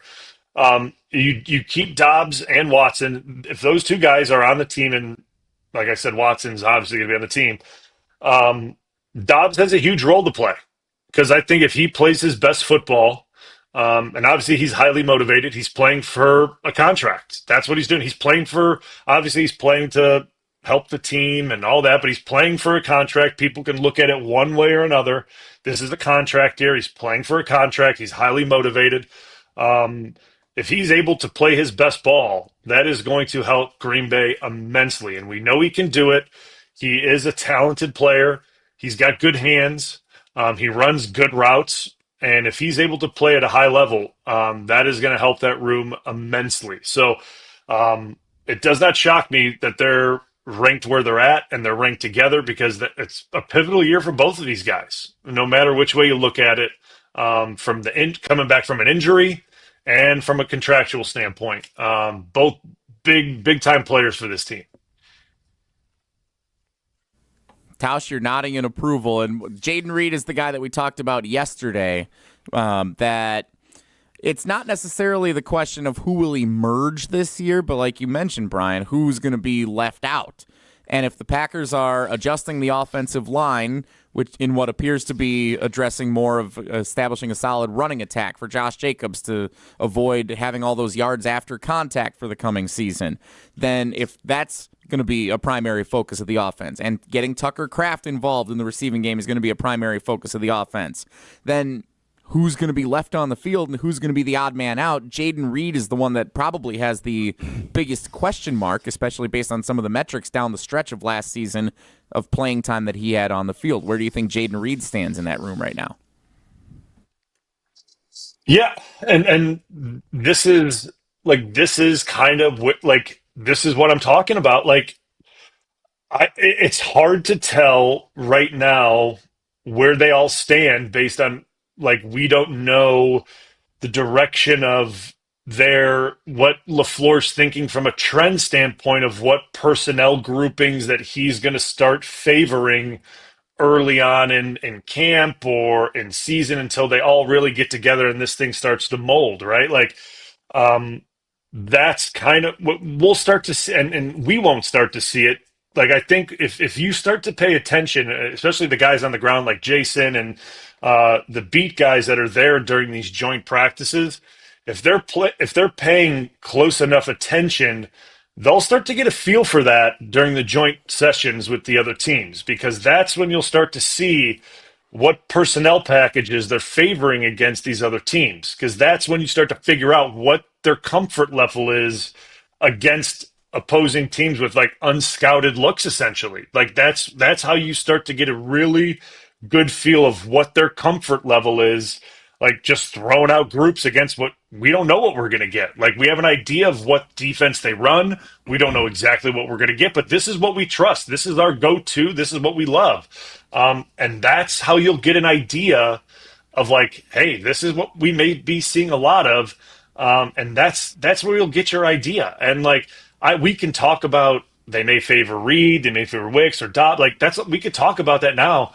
But we won't know that until like we start to see like mid camp, because like that's when guys start to like emerge out of camp and things like that. They all play a role. They all have a role. LaFleur has shown that he can do different things with different guys, and they all have a niche within the offense, and they all can do certain things, which credits LaFleur's kind of creativity within things. But if you start going to 12 personnel, right, like if you want to play a heavy 2 tight end set, or if you're going more like you want to put 2. Blue, if they do that, Jaden Reed is not. And this is where Gabe Nitel is going to join us later. He broke this down on the State of the Packers show with Jason and with Strophe down at Summerfest. They don't play him. He ain't out there. Yeah. And they are going to, Tucker Kraft, we've heard LaFleur and again, things can change. You don't draft Matthew Golden to sit him on the bench. You're going to find a role for him. I was always convinced that Jaden Reed was the most steady, like after his rookie season. I was thinking he is the certain, you know his role, you know what he's going to do, and woo. And I think after how last season ended, where Wicks ended up getting more reps, and you can find stats to fit a narrative on anything. But Jaden Reed got shut out in a game, or one catch. Again, I don't know. I haven't fact-checked that. But there was this whole push by Matt LaFleur to say, we're going to make sure we find ways to get Jaden Reed the ball. And it never happened. And then Wicks started taking 5 out of the last 6 games, more reps. I was just so convinced Jaden Reed was going to be one of those guys that emerged. And I think now there's more questions if that is going to be the case. I hope it is. I think he's a really good, valuable piece to this puzzle. But I don't know if we can for certain say that anymore, especially the fact that they grabbed Savion Williams in the 3rd round that does a lot of the same things that Jaden Reed did. There's just more questions than answers right now in that entire room than there was last offseason, which sounds crazy to say. 100%. Like, it is wild. Like, going into the camp last year, we were certain on this room. Like it couldn't have been more solid, certain on this room. Like it was probably the most bulletproof room that we've ever talked about ever. Like that I could ever remember. Besides, like some of the rooms that I was involved in with the wide receiver group, like it was about like this group is solid. They're young. Like it was everything. And then going into the draft this year, it was we need to address this. We should have got a veteran. We did this, and now we have all these guys, and we have options. We have youth. We have veterans guys. We have guys on remaining years of contracts, and now we're not sure who's going to play what role and who's going to be left out and who's going to be fighting for reps or to even get on the field. And it's up to now the guys themselves, obviously, to separate themselves, but to the coaches to see where they're able to put guys and put them in advantageous situations to make plays and to showcase themselves, really, and to make themselves not just look good for obviously the team and to help their own case, but to help the team in general, right? Like how can they help the team? And that's going to be the part about this during camp, which is going to be another fun thing to kind of follow along is we can track reps and we can do that. Like I know Rob and Jason and everyone will count reps and that's fun to do. But counting reps during team periods, like you know this too, Tausch, like the team periods during Packers versus Packers is kind of, you know, that's kind of, because like once I got a little bit older, I don't want to take any team reps. Like I would take like 3 team reps and I'd be like, all right, that's good. Like I remember like my first, like Steno, like LaFleur's first year. I remember like I'd go into every practice. I'd talk to Steno before practice. He'd pull out the team sheet. We'd look at the reps, and he'd go, all right, you're going to take 1 rep here, 1 rep here, 1 rep here, and you're done.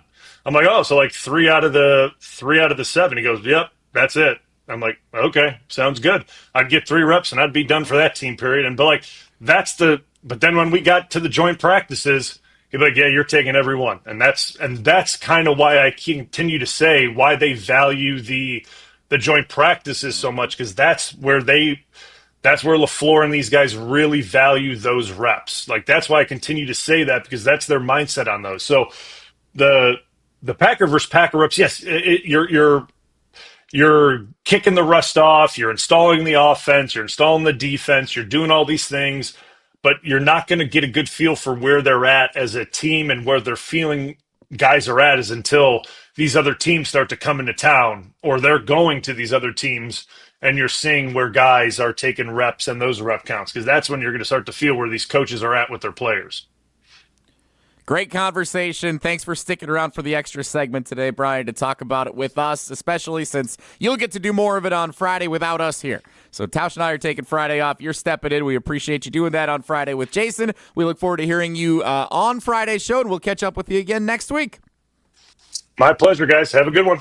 Bryan Bulaga joining us on Wilde and Tausch. Great tackle talk, great wide receiver talk there. We're going to talk plenty more about what he said, as well as get further into Jason's countdown of the most important What do Packers. we actually know about this wide receiver room right now? That Christian Watson's What do we hurt. know for sure?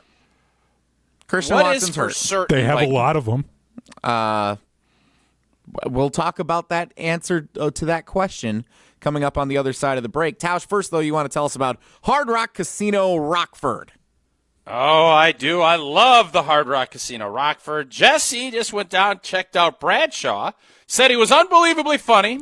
He was good. I have to take his word Real because he good. couldn't give me any fun examples of that, but it was great.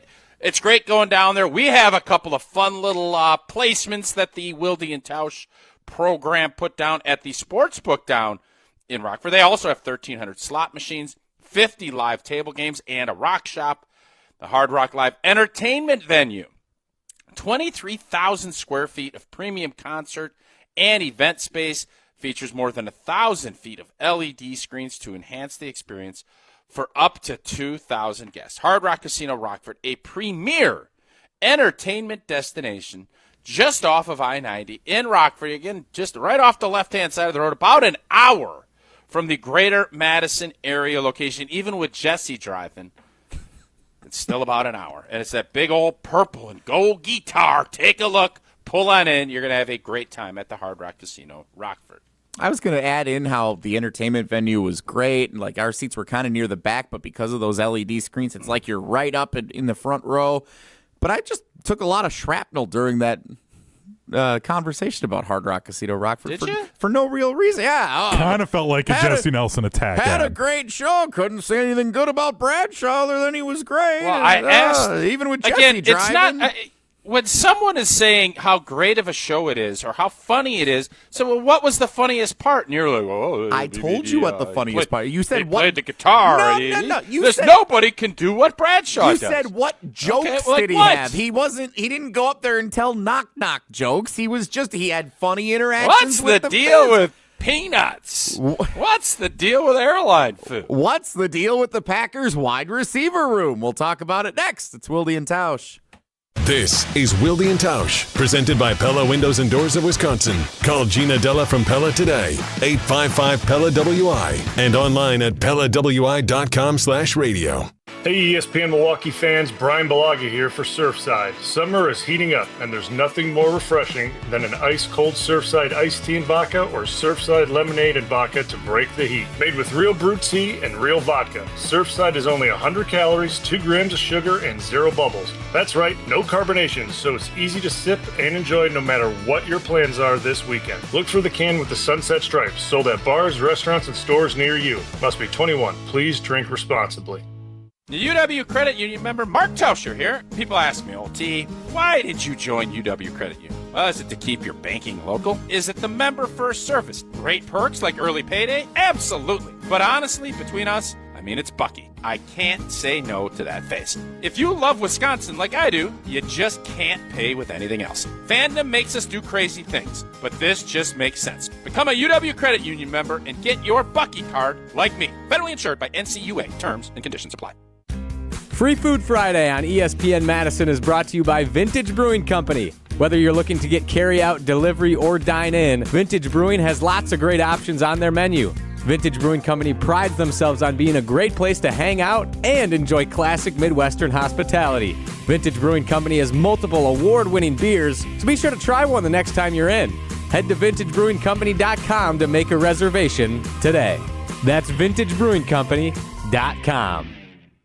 Want to move better, play faster, and compete at a higher level? Train where Wisconsin's top athletes go. Total Athlete Performance. From middle school phenoms to the pros, TAP is Madison's #1 destination for speed, power, and athleticism. Their proven systems, expert coaches, and cutting-edge equipment help you dominate your sport. Can't make it in? Train anywhere with the TAP mobile app. Spots are filling fast, so don't wait. Visit tapwisconsin.com to schedule your free athletic assessment today. Take your game to the next level with Vortex Golf. This employee-owned brand out of Wisconsin brings you premium rangefinders like the Blade, Blade Slope, and the Anarch, packed with features like image stabilization, pin spotter mode, and rock-solid accuracy. Backed by a legendary no-questions-asked VIP lifetime warranty and unmatched customer service, Vortex has you covered. Ready to upgrade your gear? Visit maplehillgolf.com and search Vortex to see the full lineup. Vortex Golf, you can bet on it.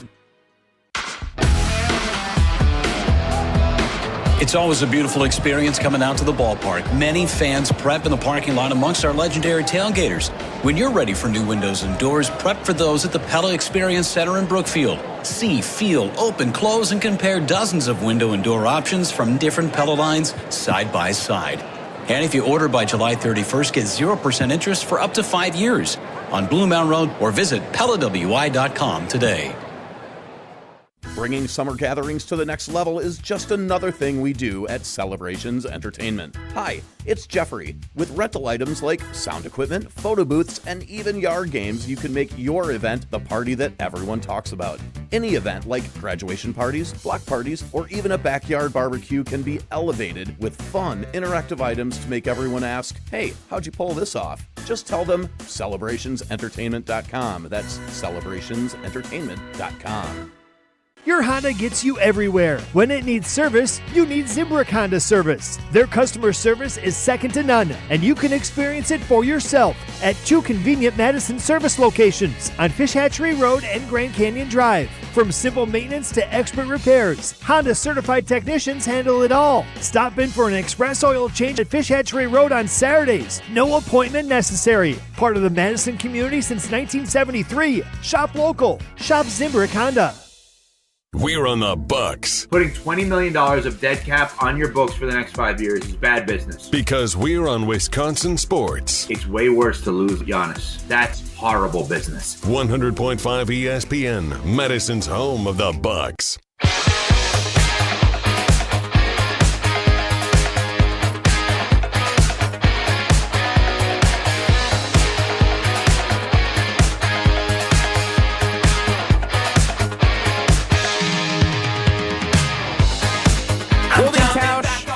Jesse and Tausch today.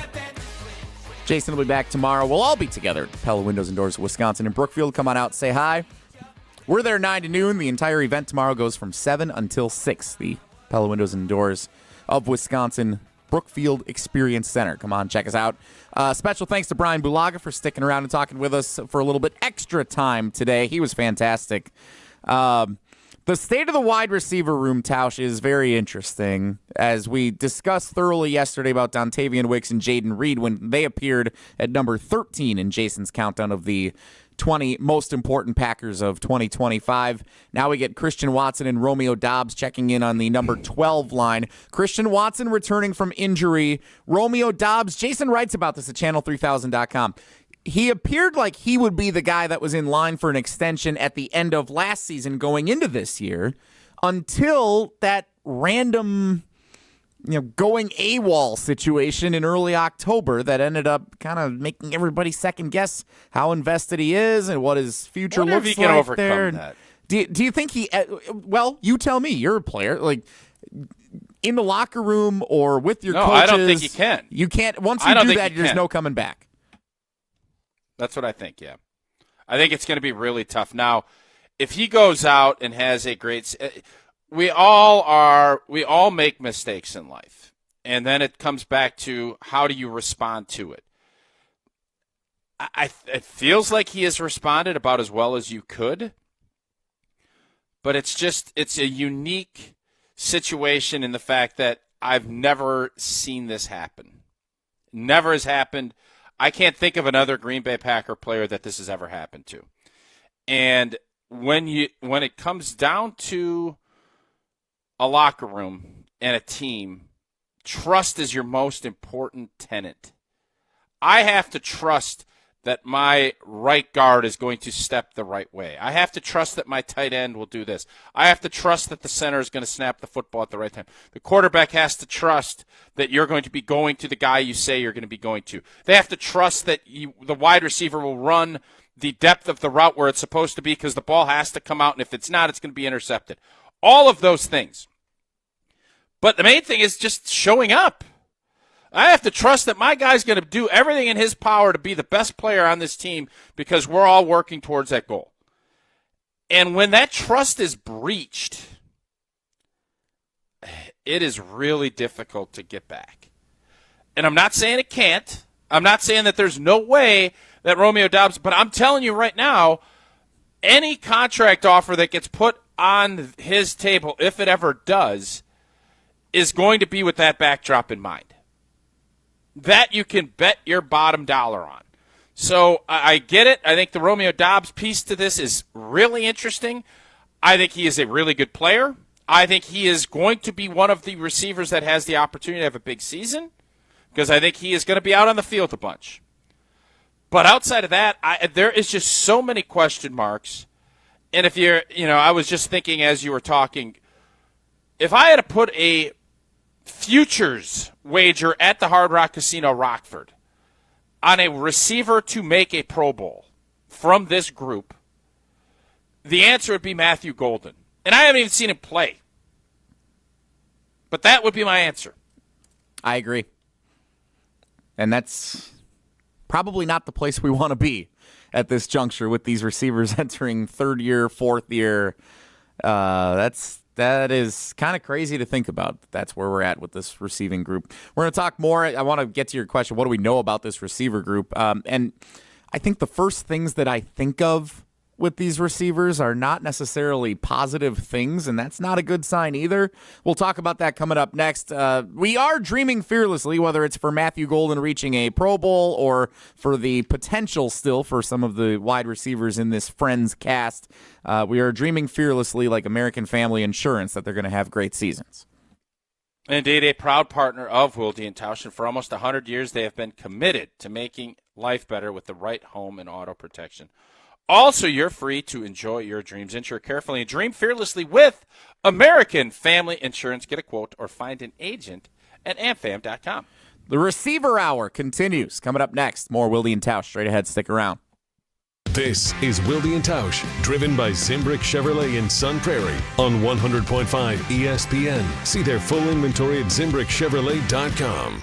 Mark Tauscher here for Pizza Hut. You know I've loved Pizza Hut since the days back when I was in school participating in the legendary Book It program. The summer was always a great time to get in some extra time reading to earn some great Pizza Hut pizza. And now my summer survival kit in Madison is a little different. A cooler full of drinks, a comfy lawn chair, and a large Hut Lover's Pizza from Pizza Hut for just $12.99. Choose from 4 loaded legends: meat lovers, pepperoni lovers, veggie lovers, and the new spicy Hawaiian. It's your summer go-to. Hot, melty, and made to crush hunger. Order before it's gone on the Pizza Hut app. Limited time only. Additional charge for extra toppings, pan, stuffed crust, and extra cheese. A large Hut Lovers Pizza for just $12.99 for a limited time at Pizza Hut. Nobody out-pizzas the Hut. The Milwaukee Brewers, the Los Angeles Dodgers. 1-1. Sal gets into one out to right. Bank goes Pajes at the track. It is gone.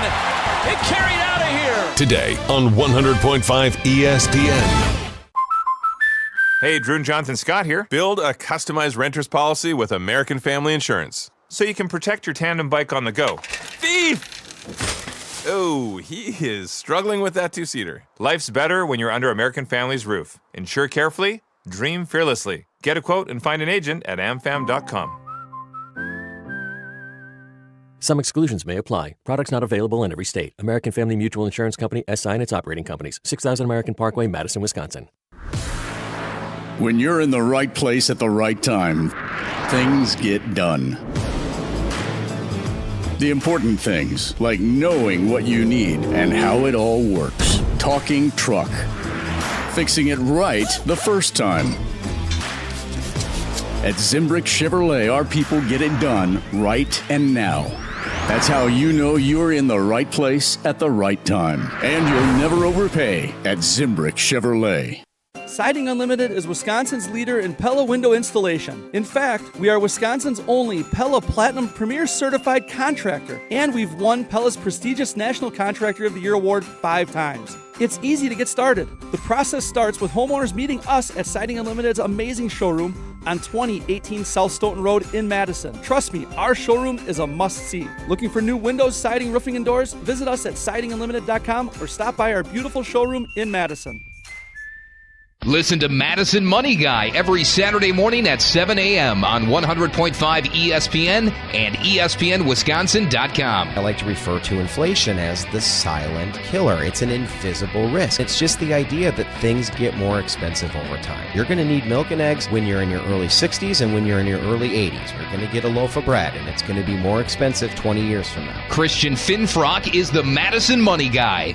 Call him today at 208-1800. Madison School and Community Recreation's For Friends golf outing is Wednesday, July 23rd at the Oaks Golf Course. Hey, it's Jesse Nelson. Since 2003, the Friends of MSCR has raised over $630,000 to fund new programming, equipment, fee assistance, staff development, and more. You can support accessible recreation in Madison through sponsorship or by signing up for a foursome. Head to birdease.com/MSCR for more information and to register. That's BIRDEASE.com/MSCR. Condon Jewelers, the jeweler on the east side, the jeweler on your side. When you see Diamond Jim, you can count on him to be on your side. Selection beyond compare with on-site repair, so you can wear your jewelry with pride. Condon Jewelers, the jeweler on the east side, the jeweler on your side. The 2025 Major League Baseball All-Star Game. The Stars are going to shine on a stage unlike any other. Coverage begins Tuesday at 7 Eastern, with first pitch at 8 Eastern on ESPN Radio and on the ESPN app. I say go, baby, go, go, go. Oh, I say go till you can't go. No more, no more. I say go, baby, go, go, go. So I want to put a little spin on the exercise that you posed, Tausch, because the question you suggested about the wide receivers for the Green Bay Packers was, what do we know about the wide receivers? And I think ultimately we could say we don't necessarily know a ton about the Packers wide receiver group entering training camp here in 2025. Here's what I want to ask you, because I know what my answers are to these things, or the things that I would say. What is the first thing that comes to mind when you hear the names of the current Packers wide receivers? When I say Christian Watson, what is the first thing you think of? Oh, I mean, I'd have to say injury. Injury. That's the first word. Downfield threat, injury is the first, in tandem, that's what comes to mind when I say Christian Watson. Sure. When I say Romeo Doubs, first thing that comes to mind. AWOL. Same. Even though he's been arguably the most dependable receiver for 3 years, that is the first thing that comes to mind when we say Romeo Doubs. That's how bizarre that situation was in October of last year. First thing when I say Dontavian Wicks. Inconsistent. Drops would be what I say. Yeah, drops. That's the first. Any stat that comes up with Tay Wicks, and it's not about potential, it's about look at all the drops. Jaden Reed, first thing that comes to mind. Slot. Same. Speed in the slot is what I would say, which is the most positive thing of all the, of this entire exercise. And now I think if I say Bo Melton, you're either going to say 49ers playoff game or playing defense. That's the first thing that comes to mind now when I say Bo Melton. So Deion. Yeah, sure. Sanders. Deion Sanders. Yes, a natural Travis Hunter, Deion Sanders. Absolutely. So the most positive endorsement we have is for Jaden Reed being a speedy guy in the slot. And outside of that, the first thing you think of with these receivers is something negative. Even though they've been decent in their playing time when healthy on the field, when not skipping out on training or on practices in the middle of the season, going to play in your hometown. They've been generally good, but the first thing you think of are negative things when we play that exercise. And I'm sure many that are driving around or listening to us wherever you are right now, that those are the same things that we said that you think of first when you hear the names of these wide receivers.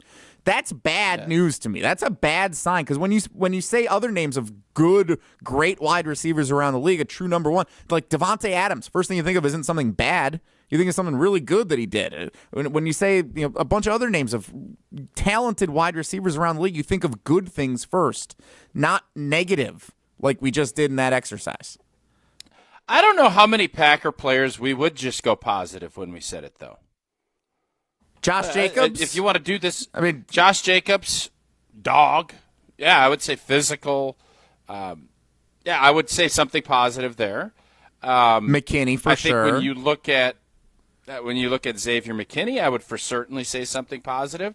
But when you look at last year through that lens, Malik Willis would get glowing reviews from me. Glowing reviews. Yeah.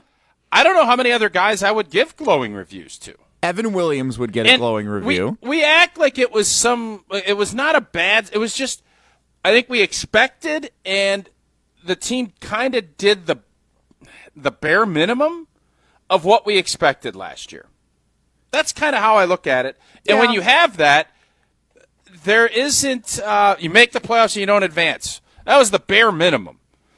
This year, that is not, the bar needs to raise off of where they're at. And I don't know how many other guys.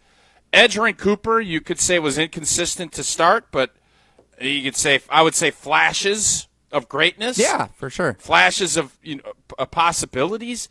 I don't know how many other guys are you going to give a glowing review about when you do this same exercise we just did with Wilde. I don't know if it has to be glowing to say you're in a good spot, but like Tucker Kraft, you're going to say something positive, most likely. Yes. Elton Jenkins, we're going to say something positive. I think Kenny Clark, we're still going to say something. The first thing that comes to mind is positive on the defensive line, not negative. I would say toe. His toe injury limited what he could do. That's what I'd say about last. He did not have a good season. But he still played through all of it, and he didn't have a good season. I but totally agree. But he had his least productive season as a pro when he's been the primary starter. He did. Thinking in totality of what Kenny Clark has done as a Green Bay Packer, though, I still think it's a generally positive thing when you think of Kenny Clark first. Oh, when you look at his career arc, no question, he is a Packer Hall of Famer. He is a great player. That's not what I'm asking. I said when you look at last season, how many guys, when we do the same exercise we just did on wideouts, and by the way, if we had done this last year at this time, that receiver room, it would have been almost all positive. Romeo Doubs would have been positive. Jaden Reed certainly would have been positive. Dontavian Wicks, I think you'd have been positive. Watson, you probably would have still went with injury prone. But that's my point. And every year stands on its own. And when I look at how last season played out, there was a lot of good stuff. There's a lot of really good things. But how many, like, yep, that is, yep, we're set, yep. There's not a lot. And maybe that's because we're too critical, maybe too harsh. But in the grand scheme, I think last season, even though it was an 11-6, I think 11-6 and a first-round playoff loss to the defending to the now Super Bowl champions, I think we just expect more. And I like the fact that we as fans expect more. I don't want us to be sitting here saying, oh, it's cute and nice if we make the playoffs. I don't want us to turn into, and this will sound bad, but I don't want us to get the mindset of where we're at when we're talking about the Milwaukee Brewers with the Green Bay Packers. I want us as Brewers fans to raise our level to feel the same way as Packers. And is that realistic? Probably not. There are headwinds that the Brewers have to face that the Packers don't. I am well aware of that. But I also think Jeff Passan kind of, I think, lit a little spur, and that's why that thing went as viral, or however you want to put it, as it did, because in essence he's saying, yeah, it's been 10 really good years, but what have you done when the money's on the table? That's how you're judged, fairly or unfairly. What's the first thing you think of when I say UW Credit Union, Tausch? Bucky. Yeah, great service. Cute rascal. Great community. Great partner in the community. And for every stage of life, UW Credit Union is here for you. Proudly serving Wisconsin for over 90 years. They're going to help you reach your financial goals. I joined UW Credit Union because I love keeping my banking local. Great member-first service, and I love great perks, but I also love Bucky, that cute little rascal. How do you say no to that face? And if you love Wisconsin, like I do, you can't pay with anything else. Fandom will make you do crazy things, but, man, this just makes sense. Become a UW Credit Union member today.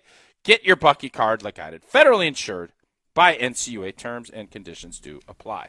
For many of you, when I say, what's the first thing you think of when I say Wilde and Tausch trivia, you would say Wisconsin Geography Wednesday, our most popular trivia category, and that is the category today. Wisconsin Geography Wednesday, caller 12, in honor of where we are on Jason's countdown of the top 20 most important Packers of 2025. And, yeah, good point, Hunter. Miz, 12 strikeouts last night. That's the number of the day. 12. Caller 12 right now at 844-770-3776. Caller 12. 844-770-3776.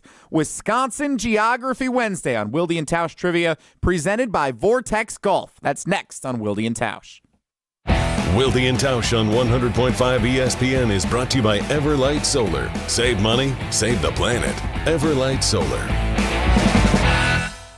Mark Tauscher here for Chalmers Jewelers. I've been a big fan of Scott, Garrett, and the whole team at Chalmers Jewelers for years now. I go there, my friends go there, and most importantly, my wife loves it whenever I get her something from Chalmers Jewelers. It's my go-to spot for birthdays, anniversaries, and any special occasion. For quality jewelry and a great experience, choose Chalmers Jewelers, the place to go for that perfect gift. Stop at Chalmers Jewelers in Middleton and Madison. Chalmers Jewelers in Middleton and Madison. Rah. Pella Windows and Doors of Wisconsin present your Badger Minute. Here's Pablo Iglesias. This Badger Minute is brought to you by Steinhoffels. Black Friday in July is on at Steinhoffels. Save 10% store-wide and shop hot deals now at steinhoffels.com. Reliving it all. 10 years ago, they made us believe. The stars from Wisconsin men's hoops' most legendary run, reminiscing on a special 2014-15 season. National Player of the Year Frank Kaminsky on why Madison has a special place in his heart. This place, this school, this city, the most formative part of my life. It's an amazing story regardless. But yes, I would trade, so many things that have come next for the opportunity to go back and do that one more time. More info on how you can stream the full conversation from the Made 'em Believe reunion coming soon. For windows with the strongest resilience, you need the Pella experience. Get 0% interest for up to 5 years if you order by July 31st at PellaWI.com. You're back at the gym. Your new gym outfit? On point. Your new sneakers? Baller. You've got this. Just like Associated Bank's got you with Access Checking. It's maintenance fee-free with no minimum balance requirements. So when you take your first yoga class in 10 months, your body might surprise you, but your checking account won't. You've got this with Access Checking from Associated Bank. See associatedbank.com/checking or ask a banker for details. Member FDIC. Your Honda gets you everywhere. When it needs service, you need Zimbrick Honda service. Their customer service is second to none, and you can experience it for yourself at 2 convenient Madison service locations on Fish Hatchery Road and Grand Canyon Drive. From simple maintenance to expert repairs, Honda certified technicians handle it all. Need new tires? For a limited time at Zimbrick Honda, you can buy 3 tires and get the 4th for only $1. Part of the Madison community since 1973. Shop local. Shop Zimbrick Honda. Summer is here, and there's no better way to celebrate than with Door County Distillery. Hey, it's Alex Stroh. I've been telling you for years how great Door County Distillery is. Locally produced, handcrafted, and award-winning spirits made locally in beautiful Door County. The sun is shining, and so can the Rock Island Rum from Door County Distillery in your summertime cocktail. Otherwise, vodkas, gins, whiskeys, brandies, and more. It's all available from the award-winning Door County Distillery. Find a huge list of unique cocktail recipes and the retailer nearest you, DoorCountyDistillery.com. That's DoorCountyDistillery.com. Have you been waiting to buy your next home? Stop. Now is the time to get housed. What's up, Madison? It's Stacy from Bruner Realty. Nobody has a crystal ball to know what the future holds. The longer you wait to find your next home, the better the chance you'll be paying more for it than you would be today. Don't miss out on what could be the best opportunity to find your dream home. Contact our team at BrunerRealtyInc.com to help start your search. That's BrunerRealtyInc.com. Let's get housed. GRB Academy is baseball for the serious player. Over the past 15 years, GRB has been Wisconsin's top destination for player development and advancement, including over 468 college commitments and 27 MLB draft picks. Their facility in Windsor is the home of GRB Rays baseball and features over 52,000 square feet of elite baseball training. Tryouts for the 2026 summer season begin July 22nd. Find full training programs and register now at grbacademy.com. This is our crew. A drive, left center, deep. See you later. Caleb Durbin, turn out the lights. You're listening to Madison's new home for Milwaukee Brewers baseball, 100.5 ESPN. Give me one reason to steer, and I'll turn right back around. You can see me turning. Give me one reason to steer, and I'll turn right back. At the risk of Jerry and the Prairie waiting on hold for an extra second, I do have a tennis question for Tausch before we play. Oh, I like Wilde that. and Tausch trivia. So Sinner and Shelton are on right now in a, I think this is a men's quarterfinal. Ben Shelton's the U.S. guy that everyone's kind of hopping on the bandwagon of, and Sinner's the number 1 ranked player in this tournament at Wimbledon. Why do they play tennis on grass? Like, they don't do that. Why? Yeah, they don't do that anywhere else except at Wimbledon, right? Or is this like... No, they do. There's a couple of other clubs overseas that they do that in. It's easier on the body, and I think it's a different game. So tennis, everybody, well, not everybody. Some players, it's big serve, forehand. Grass, typically in the past, and I can remember Boris Becker volleying and falling on the ground and diving around, and you want to see who the best on all these surfaces are because the ball responds differently. Who has the all-around game to do it? And it's unique. You don't see it in any other sport. Although there are turf teams and then there's the frozen tundra teams. There's teams that are better on certain surfaces. You build your team around it. Tennis is clay, it's slow. It's going to be more of a grinder. Hard court is quick. Grass is faster. So that's why they do it, and obviously there's a ton of history that goes into it, and it's a little more elegant play than what you see in hard court. The weirder thing to me is the fact that Sinner lost the French Open to Alcaraz, and then Sinner's still number 1. Dude literally just lost the last time they played, and they didn't swap at all. Should be like college football. Got to update this when there's head-to-heads like that. I don't know enough about tennis to have any comment on that. I just know who's winning that? Is Sinner? I'm glad. Is Sinner winning? Yeah, Sinner won the first set 7-6, and it's 3-3 in set number 2. And he's got advantage with the serve. Pretty good match here for these two going at it. I just know the grass looks bad. Like, all the grass is dying on the court. Well, because a lot of people play, and then that changes the game, Jesse. Yeah, the U.S. Open doesn't look like that. The French Open doesn't look like that. Like, it just looks bad on TV that all this dead grass is out there, and it's like, oh, this is the greatest tournament ever. So let me get this straight, Jesse. You're literally opening this with, I don't know much about tennis, and then you're going to try and critique the sport that you don't know anything about. It's got to fit to exactly how you want it, even though you don't watch it and don't care about it at all. Right now, I'm looking at it on TV, and it's supposed to be this is the Masters of tennis, Wimbledon, and it looks like my backyard where the pee spots are where Mo went and took a potty. Except the people that actually watch tennis appreciate that, because then it changes the surface and how you have to play, because they start losing grip, and it gits better. It makes the game better. Wilde and Tausch Trivia presented by Vortex Golf. Let's get into it with Jerry in the Prairie. Wilde and Tausch Trivia is brought to you by Vortex Golf. Rangefinders you can bet on. Good morning, Jerry. You a tennis fan? Not really. Great. Wisconsin. I'll tell you what, you're going to be less of a tennis fan after listening to Jesse's diatribe right there. Well, it looks bad. It looks bad on TV. The grass is dead. Wilde and Tausch Trivia. I was thinking. Go ahead, Jerry. I was thinking the same thing as Jesse was saying. I thought, well, if there's brown spots all over, they got to keep their dogs off. They should water it a little better. Yeah, treat it a little bit. Wilde and Tausch Trivia presented by Vortex Golf. It is Wisconsin Geography Wednesday. Jerry in the Prairie, an established veteran competitor of Wilde and Tausch Trivia. We'll see how he fares. Tausch, you asking any? You want me to ask all these? That's usually the drill here. Yeah, go ahead. Yeah, with Geography Wednesday. All right, here we go. Question number 1. Jerry in the Prairie. Which Wisconsin city is home to sports teams which go by the nicknames Blizzard, Gamblers, and Rockers? Is that Green Bay, La Crosse, or Partyville? Because a Blizzard, a Gambler, and a Rocker sounds like a heck of a party. I think it's Green Bay. That is correct. And Jerry is on the board.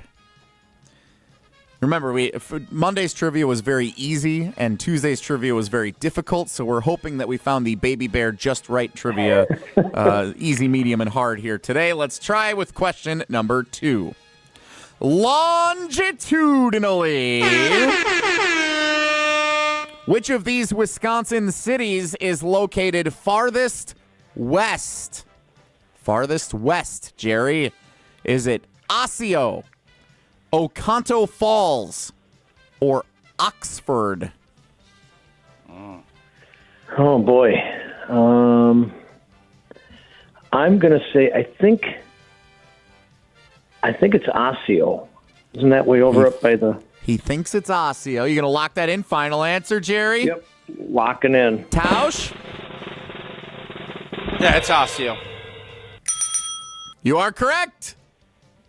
The twin cities of Osseo Fairchild in our power rankings of Wisconsin Twin Cities. Question number 3 and a chance for a perfect day, Jerry in the Prairie. Which southern Wisconsin river serves as both the primary inflow and outflow for Lake Koshkonong? Oh, that's the Rock River. Oh, man. I think Jerry benefited from living where he does, because I don't think that would be an easy question for someone who lives in the southeastern part of the state. But, Jerry, you nailed it, and a perfect 3 for 3 show. You didn't even need the answers for the final question. That is a perfect 4 entries in the drawing for the Vortex swag bag coming up on Friday to close out the week. Thanks for playing, Jerry. Appreciate you. Thanks, guys. Appreciate it. Love you. Jerry in the Prairie. Sorry, love you guys. Today's contestant of Wilde and Tausch Trivia. Tausch, your assessment of those questions? I thought they're good. Obviously, Jerry's an old vet, man. And there should be tough to get him past Jerry. Yeah, there should be some benefit to being an old, savvy vet. Jerry did that. Thanks, Jerry of the Prairie. Thanks, Vortex Golf. Wilde and Tausch Trivia is presented by Vortex Golf.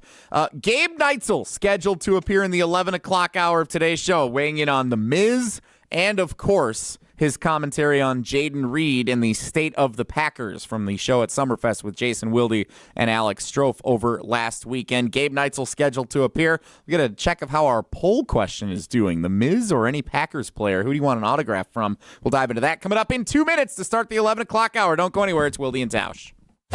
Don't go anywhere. Another hour of Wilde and Tausch, presented by Pella Windows and Doors of Wisconsin, is coming up next on ESPN Wisconsin and the ESPN Wisconsin app.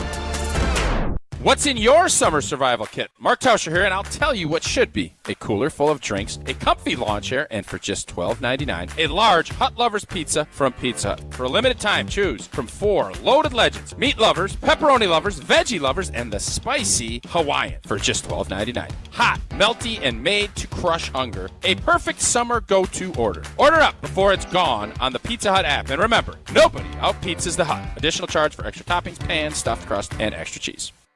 This is former Wisconsin linebacker Chris Orr. You're listening to 100.5 ESPN, WTLX, Monona, Madison, a Good Karma Brands radio station on Wisconsin. Broadcasting live from the Everlight Solar Studio, this is your Metro Kia of Madison Sports Center. What is up, Madison? I'm Hunter Vaughn. Your Sports Center update is brought to you by the ESPN Wisconsin app, home to all of your favorite ESPN Wisconsin shows at the touch of a fingertip. Plus, find featured content, enter contests, and more. Your state, your teams, your ESPN. Download the ESPN Wisconsin app in the Apple and Android app stores today. The big Miz, Jacob Mizorowski, was fantastic last night in the Brewers' 3-1 win over the LA Dodgers, minus that first at-bat of the game against Shohei Ohtani, where he gave up a home run and the lone run of the game. The Miz threw 6 innings with 12 strikeouts and got a standing ovation as he left in the 6th after getting out of a jam. The 0-1 to Conforto. Ground ball to first. Backhanded by Vaughn. Runs to the bag, and Mizorowski gets out of it in the 6th. Jumping up and down, pumping his fists. American Family Field on their feet and in approval. The Brewers have won back-to-back against the Dodgers and have a chance to sweep them this afternoon with a 1:10 first pitch. Coverage will start at 12:34. Metro Kia of Madison, Madison's trusted Kia dealer. Stop into Metro Kia on the east side of Madison or metrokiaofmadison.com.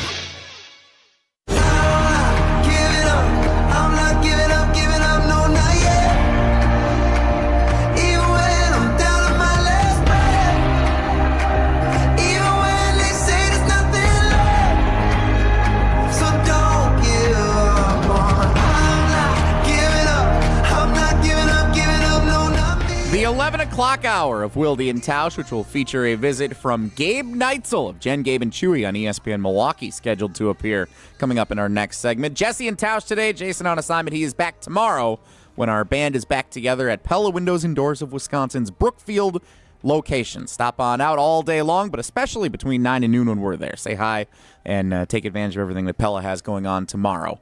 Our poll question for the day, resetting our top story of the day, Jacob Mizorowski with an electrifying performance last night at American Family Field. 6 innings, 1 run. It was the leadoff home run hit by Shohei Ohtani. 12 strikeouts to 1 walk. He outduels Clayton Kershaw, and Miz stock continues to rise. So our poll question on the Wilde and Tausch Twitter feed at Wilde and Tausch, courtesy of Tausch. If given the opportunity to get one autograph right now, are you picking Brewers phenom Jacob Mizorowski or any current Packers player? That includes Jordan Love. Tausch, have you reviewed the voting before I tell you where it stands at this I have juncture? not. No, I have not looked at it. Where do you think this poll is? I'm going to say it's like 60% Miz. That's what I would guess. 68% The Miz. Yeah. To 32% current Packers player. You think that's just palming? Well, do you think you're just palming? Because you're the one who said this originally, and I would have said at first yes, but now it looks like fans voted agree for with Jordan. you. I would have voted for Jordan Love, so no. I'm not palming. I think we're all excited. There's hype. There's just there's a lot of electricity about what's happening because it's unique and because he is just been shot out of a cannon, and it's just wow.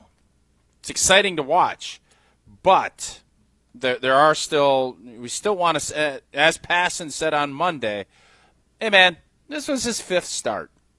It's awesome. I want you to be excited about it. I'm going to be excited about it, but let's see a little bit more. Jose Quintana goes on the mound for the Brewers today, trying to get the sweep of the Los Angeles Dodgers. Brewers enter play today 2.5 games back of the Cubs for the top spot in the National League Central Division standings. Did you see this incredible stat from last night's game? I mean, there's a lot of Miz stats that we could throw at you, but the stat about the average velocity for the 4 Brewers pitchers, have you seen that one yet? I have not, no. All right, so this is from Kurt Hogg, who covers the Brewers for the Milwaukee Journal-Sentinel. Brewers pitchers last night: Jacob Misiorowski, Jared Koenig, Abner Uribe, and Trevor McGill. Those were the 4 pitchers used last night. Averaged 99.34 miles per hour on their fastballs. So all 4 pitchers combined averaged 99.34 miles per hour on their fastballs. That's the highest average fastball velocity in any single game by a team in the pitch tracking era, which goes back to 2008. And it's hard to, pitchers have only started throwing faster. So it's hard to believe anyone before 2008 would have done better than the Brewers did. So basically the fastest throwing set of pitchers start to finish in any game in baseball history can be assumed was last night at American Family Field. It's impressive, and I know, really good hitters can hit really good fastballs, but I thought last night some of the game that I watched, they're talking, the Rock and Levo were kind of discussing, because I actually watched the local broadcast because I respect the localness of things more than Jesse Bandwagon guy. I respect the localness too. BA was on the call on TBS. I love BA. BA's awesome. That was Miz's national TV debut. I wanted to see what it sounded like. Felt like a playoff game watching it on TBS. You don't count MLB Network as national TV? Not when they're on MLB Network today, but I think it's going to be levering. So Apple TV is national too, then, right? Apple is, yeah. But no, MLB TV. A lot of times they just use the feeds from the local state. So I think Levering and Rock are going to have the call on MLB TV today if they're the 2 calling the game. It's going to be that. It's not like they're bringing in Costas to do the game or whoever they bring in to do those. Thank goodness. Smuggy McGee. Yeah. Sorry, Smug Bob. Again, you're throwing Anyways, shrapnel at me I don't for no remember. reason. You were I don't trying to even make a remember my point. train of thought. You needed to derail your own point just to throw something at I me didn't for derail watching it. You and Hunter TBS last night. And I don't even know what the heck. No, now I know what I was thinking. So I thought one of the really interesting parts of this, and listen, there is nothing harder in athletics than to hit great pitching. That is the hardest job. You could say tennis. There's all of these sports are very difficult, no question, at the highest level. But trying to hit a 102-mile-an-hour fastball when you have a 92-mile-an-hour curveball, and then I don't know what he throws his changeup, but when you have that variance, and Rock was saying it's like a flutter of the eye. It's that quick. And then the camera zoomed in. It was really good. It was great work by the crew there. That, to me, when you can have that level of speed, power, and make it that much more difficult on hitters, you got to be a big boy hitter. And there are. Shohei showed it. But it just makes that margin of error so slim. And that's why you want these guys throwing that hard. Then the question is, how long can you do that? And then what do you do if you have that drop in velo? There's a lot of questions, but, man, you always take that and try and figure it out. And the beautiful part is for Miz, like Murph said last night, he's just getting started trying to figure it out. And you saw him messing around with the curveball, and he obviously gave up a couple. I know Mookie hit a bomb that just landed, just fell into the, it was caught out in dead center. But, man, it's impressive in the fact that the Brewers have this many big-time arms. again, I think goes back to the Matt Arnoldness of this and understanding it, seeing it, and then bringing it and letting the coaches work with it. It's been fun to watch. Gabe Nitzel's been there for a couple of performances for the Miz at American Family Field, and he also was at the State of the Packers show at Summerfest on Saturday, where he shared his insights on Jaden Reed's status in the Packers offense. Tausch has wanted to talk to him all week. We will talk to him coming up next. But first, Tausch has to tell us about Quick Trip. Not many quick trips to the mound last night for the Brewers. They were making quick work of the Los Angeles Dodgers. We love our friends at Quick Trip. Really nice job. This summer, are you ready to climb to the top? Well, we hope the Brewers are. We hope the Packers are. We hope all of our favorite teams are. And Quick Trip has a fun little deal here with the Mountain Dew Quick Climb. Every sip gets you closer to the summit. From now till August 17th, play every day for free right in the Quick Rewards app, and you can score bonus plays with every eligible item that you grab, like an ice-cold Pepsi, Bold Mountain Dew, hydrating Gatorade, or Propel, and many more. Pairs up with the hot food, and you can earn 2 bonus plays. Every week, the cash prize climbs by $5,000, stacking higher and higher until one player reaches that top prize of $250,000. Get climbing now in the Quick Rewards app. Get it moving. And your summer, your climb, your win. No purchases necessary. You can see everything at quicktrip.com. You can also go ahead, get 99 cents a loaf for Quickery white bread. You got 73% lean ground beef for $2.99 a pound.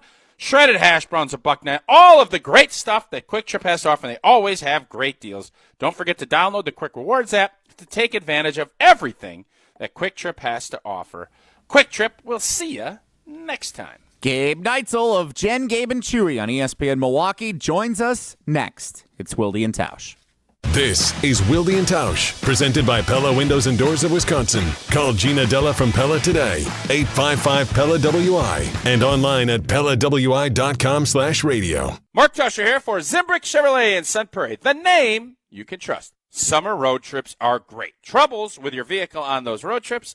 Not so much. Don't risk waiting until it's too late to resolve an issue with your car. Stop in and trust the fantastic service team at Zimbrick Chevy before you hit the road for a big trip.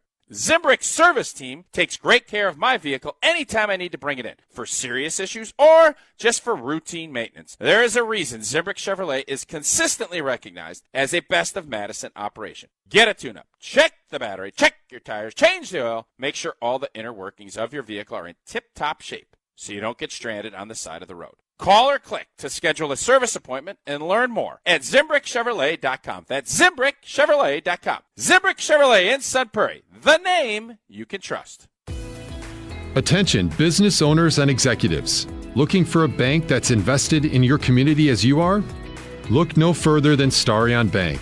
As a Dane County community bank, Starion offers competitive deposit and loan rates while actively supporting local initiatives. Visit a business banker at one of our convenient branches in Middleton, Monona, and Sun Prairie. Starion Bank, full-service business banking, lending, and cash management. Since 1956, Holman Lindsay Paints has been making paint in Wisconsin for Wisconsin. Because of their commitment to making great paint for Wisconsinites, Holman Lindsay has grown over the years to 26 locations in this great state. Headquarters in Sun Prairie with a state-of-the-art facility, Holman Lindsay has the paint you need to make your job better. From do-it-yourself to professional, Holman Lindsay has paint for everyone. Visit one of their local locations today in Madison, Sun Prairie, Middleton, and Janesville. Bringing summer gatherings to the next level is just another thing we do at Celebrations Entertainment. Hi, it's Jeffrey. With rental items like sound equipment, photo booths, and even yard games, you can make your event the party that everyone talks about. Any event like graduation parties, block parties, or even a backyard barbecue can be elevated with fun, interactive items to make everyone ask, hey, how'd you pull this off? Just tell them celebrationsentertainment.com. That's celebrationsentertainment.com. Madison School and Community Recreation's For Friends golf outing is Wednesday, July 23rd at the Oaks Golf Course. Hey, it's Jesse Nelson. Since 2003, the Friends of MSCR has raised over $630,000 to fund new programming, equipment, fee assistance, staff development, and more. You can support accessible recreation in Madison through sponsorship or by signing up for a foursome. Head to birdease.com/MSCR for more information and to register. That's BIRDEASE.com/MSCR. GRB Academy is baseball for the serious player. Over the past 15 years, GRB has been Wisconsin's top destination for player development and advancement, including over 468 college commitments and 27 MLB draft picks. Their facility in Windsor is the home of GRB Rays baseball and features over 52,000 square feet of elite baseball training. Tryouts for the 2026 summer season begin July 22nd. Find full training programs and register now at grbacademy.com. All day, every day, the Carbless Talk and Text line is open for you.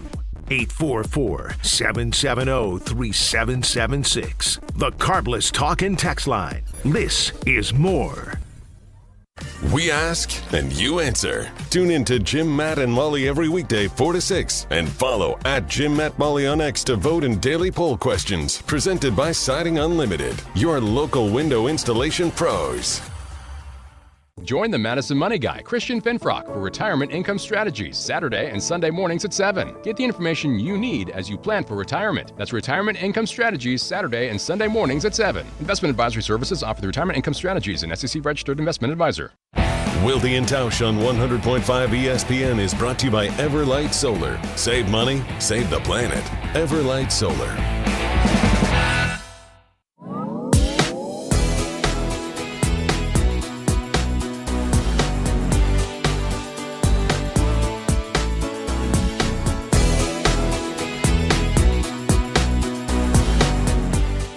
So even though Jason's not here today, I will speak for him for a moment. When Tausch says something around here that he wants to talk to somebody or he wants something, we usually do all we can to make it happen. Would you agree with that, old T? We take good care of you? No. What do you want me to say? He's not going to agree. Yeah. I want you to say, yeah, Jesse, you do. I think you guys do a great job. That'd be nice. I do think you do a lot of really good things. You do. You don't book guests. That's just not one of the things you do. So when is that fair? He got passing this week. That's not true at all. I booked you a guest when I wasn't even on the show. Passon's great. You're right. Hunter booked him because he was on that. He did not. It comes back to who's on when you're there. Hunter booked him. Hunter called him to get him on the show, right? Jesse, I got to give you credit. Your Jeff Passon relationship is awesome. And we love having him on. Perhaps I should have started this segment differently, come to think of it. Joining us now, someone who Tausch wanted to talk to earlier this week when he heard what he had to say on the State of the Packers special at Summerfest, which you can find on the Green and Gold Fix podcast on the ESPN Wisconsin app, Apple, Spotify, and wherever you get your podcasts. He was talking about Jaden Reed, and Tausch wants to talk to him about what he said about Jaden Reed. It is the host of Jen, Gabe, and Chewy, weekday morning, 7 to 9 a.m. on 94.5 ESPN Milwaukee. Gabe Nitel joins us on Wilde and Tausch. Gabe, good morning. How are you? I'm doing great, boys. How are you?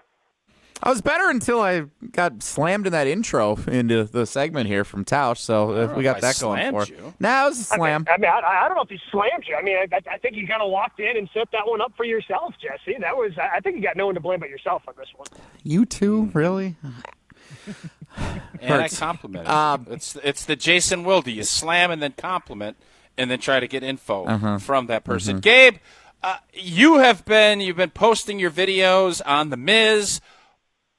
Have you? And I know you guys talked a bunch about rookies and the debuts, but if you're right now sitting there at a golf course and The Miz and Jordan Love come up and you can get one autograph, who you going to have sign your golf ball?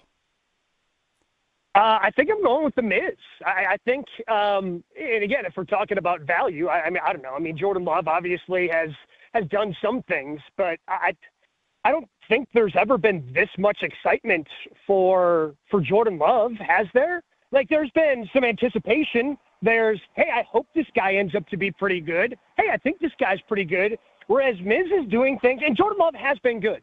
But when Jacob Mizgorowski is doing things that people in the 100-plus year history of Major League Baseball have never done before, these are the types of things he's doing through 5 starts in the big leagues. Like, that to me is, that's worth, hey, could you sign this for me, Miz? Mm-hmm. Is this the most excited you've been as a Brewers fan in fill in the blank? How long? Yeah, I mean, I've been thinking about this. I mean, obviously when the Ryan Braun, Prince Fielder era, when that all happened, that was pretty exciting because the Brewers at that point hadn't been very good, and there was this thought of, hey, there are these really good young players that are coming through. And I would throw Ricky Weeks in there just because he was the number 1 overall pick, and while he didn't have as good of a career as Braun and Fielder, there was still a lot of excitement when he made his way. So I would say since then, since the mid-2000s, when those guys, that group, that core of players were making their way, because – again, you knew they were coming. You were excited for it, and then they ended up delivering. Braun obviously won a Rookie of the Year, and I think Miz, as long as he keeps this up, he's going to be the National League Rookie of the Year as well. I mean, there was so much excitement when it happened because, I mean, he just kept getting better and better in the minor leagues, throwing triple digits consistently down there. Okay, does that translate to the big leagues? And as we have seen through 5 starts, especially that Dodger lineup, that lineup, one of the best lineups in all of baseball, to go through and strike them out 12 times yesterday, that's – everybody should be going to every Jacob Mizorowski game they possibly can for the rest of the season. Only comparable to CC Sabathia is what Tausch and I have kind of landed on here throughout this show today. That's the only other time I feel like you circle the start and you I got to see that guy. When's the next time he's on the mound? Because you don't know what he's going to do. Hey, he could be something, and I know he didn't have the great start. And for him to bounce back after having his worst start in the majors against the Dodgers, striking out 12, going up against the future Hall of Famer in Kershaw, you just don't know. So it's an event. It should be an event in Milwaukee every time the Miz pitches because something special could be happening on the mound, and you don't want to miss. It was the same thing, to your point. It was the same thing for CC Sabathia. CC was on no-hit watch, I feel like, for the entire time he was in Milwaukee. When the second he started pitching in a Brewers uniform, we got to go to the ballpark today. CC could throw a no-hitter. And while he never did and only got really close to one time, you saw something special every time that dude was on the mound. Gabe, do you agree with what Jeff Passan said on our show on Monday, that the Brewers are just one big old bat away from being a legitimate World Series contender? I kind of feel, you take a look at the rotation now, and there's still more help that could be coming on the way if they suffer any sort of injuries because of some of the other arm. Chad Patrick just got sent down. I know people didn't necessarily love him, but he still had 3.51 ERA for a rookie, so that's pretty good. Nestor Cortez is still potentially coming. The bullpen is stacked. You have arms down there. Yeah, I would say one big-time bat. Christian Yelich has been fantastic, but if you can balance that out a little bit more with another, really good stick in the middle of that lineup. And I'm talking about a heavy hitter guy, some guy who's just a threat to hit a home run. Because as much as I love the way the bottom of that lineup has been producing, whether it's been Durbin, Ortiz when he hasn't been in the doghouse with his manager. Even Andrew Vaughn hitting a home run right away. If they had, another big-time bat to kind of pair in the middle of that lineup with Churio and Yelich, that would be one of the more feared lineups in the National League, without a doubt. Gabe Nitel, ESPN Milwaukee, joins us on Wilde and Tausch. Sorry, Tausch, take it from here. All right, Gabe. So I thought your take on the Jaden Reed at the State of the Packers show with Jason and with Strophe down at the Summerfest on Saturday was really interesting. And then who was our caller yesterday that rebutted a little bit? I was literally like a pendulum yesterday thinking, oh, this is great. What a great point by Gabe. And then it swung back because – stats can be misleading. It was Keith and Heartland yesterday. Yeah. Keith, stats can tell a narrative of what you want that stats to tell. And your point on the snap count and the 5 out of 6 games where Wicks ended up with more reps and the Jaden Reed, all of the stuff, the snap percentage, 62%, comparing it to Jordan Addison and the other number 2 wide receivers and where that ranked. But I thought the point that Keith brought up yesterday was really good, and I don't know how much you looked into that as you were doing your notes for the show. But a lot of that was when they were running the football, and last year Green Bay ran the football a lot. Did you account for that, and did that change your mind at all if you kind of realized that a lot of that was from 2 tight end sets or 2 wideouts? Yeah, he barely played. Again, so Jaden Reed, for those who happen to miss it, 63% of the snaps. That's all Jaden Reed played last year. And he basically did not play when they went to just 2 wide receivers, 2 tight ends, which I'm anticipating more of this year. Are you not, with a healthy Luke Musgrave? And, oh, by the way, they went out and got Aaron Banks, who's an okay pass blocker, but he's a road grader. So I don't think the Packers, even though they ran the ball and were able to make that change a year ago and kind of shift and go, hey, we're not going to be a running team and be one of the few that actually runs it more than we pass it. Based on going out and getting Banks, based on the way they talk about Josh Jacobs, like, I don't think that that's suddenly going to change. And if they don't trust Jaden Reed out there in blocking situations, like, when are you going to get most of your play-action passing? Successful play-action passing? Probably when you're in two tight end sets. And if he's not going to be out there for those, like, clearly the coaching staff doesn't look at this guy as a potential star. They look at him as a gadget player. Seems too harsh because I think he's better than just a gadget player, but he's almost someone they almost exclusively use out of the slot. And if you're going to be a top-end wide receiver in this league, you can't just be a slot guy. You have to be able to play on the outside. You have to be able to move around. And based on the way the Packers have used him the last 2 years, they don't view him that way. I mean, the fact that he's never played 80% of the snaps in any game tells me the Packers look, and for him to be as productive as he's been, playing as little snaps as he has, is also impressive, but also tells me that, hey, this coaching staff thinks that this guy has a ceiling because they only use him in a specific situation. And I'll say this, I had not looked at it that way, and that's why I thought your point was so interesting. And then you compound that with the fact that they basically drafted a guy that does very similar things, at least that's the thought, in Savion Williams with their third-round pick. That also gives pause to your point on how the coaches and that front office feels about Jaden Reed. Now, I know there's a lot of uncertainty and guys' contracts coming up, and you always want to get good value, and they could just really like Savion Williams and say he could, but he is looked at as a jet sweep guy, more of a slot guy. And did that factor into any of your hypothesizing about Jaden Reed and how this coaching staff feels about him? Yeah, and again, especially when it comes to the Packers, Tausch, I look at, okay, what are they doing versus what are they saying? And I think that whether that's we're talking, whether that's Brian Gutekunst talking, like, okay, how do they actually – so that's why I thought it was interesting when I started diving into those snap counts. And look, I mean, leading the team last year was Romeo Doubs at 77%, which, again, still doesn't even touch what the other number twos in the division were doing, and that goes to, you know, the number of wide receivers they're trying to get a look for and kind of rotate guys in, like, you know, obviously Dontavian Wicks and Christian Watson and things like that. But, yeah, if Savion Williams is going to be the jet sweep guy, and that's going to take touches away from Jaden Reed, and Matthew Golden might be taking snaps away from other guys, including Jaden Reed, because I think the ultimate hope is that Matthew Golden becomes this chess piece you can move around and play out of the slot, play on the outside, kind of like Devontae Adams used to when, you know, back when he was here a handful of years ago. I think that's going to only lead to more opportunities being taken away from Jaden Reed.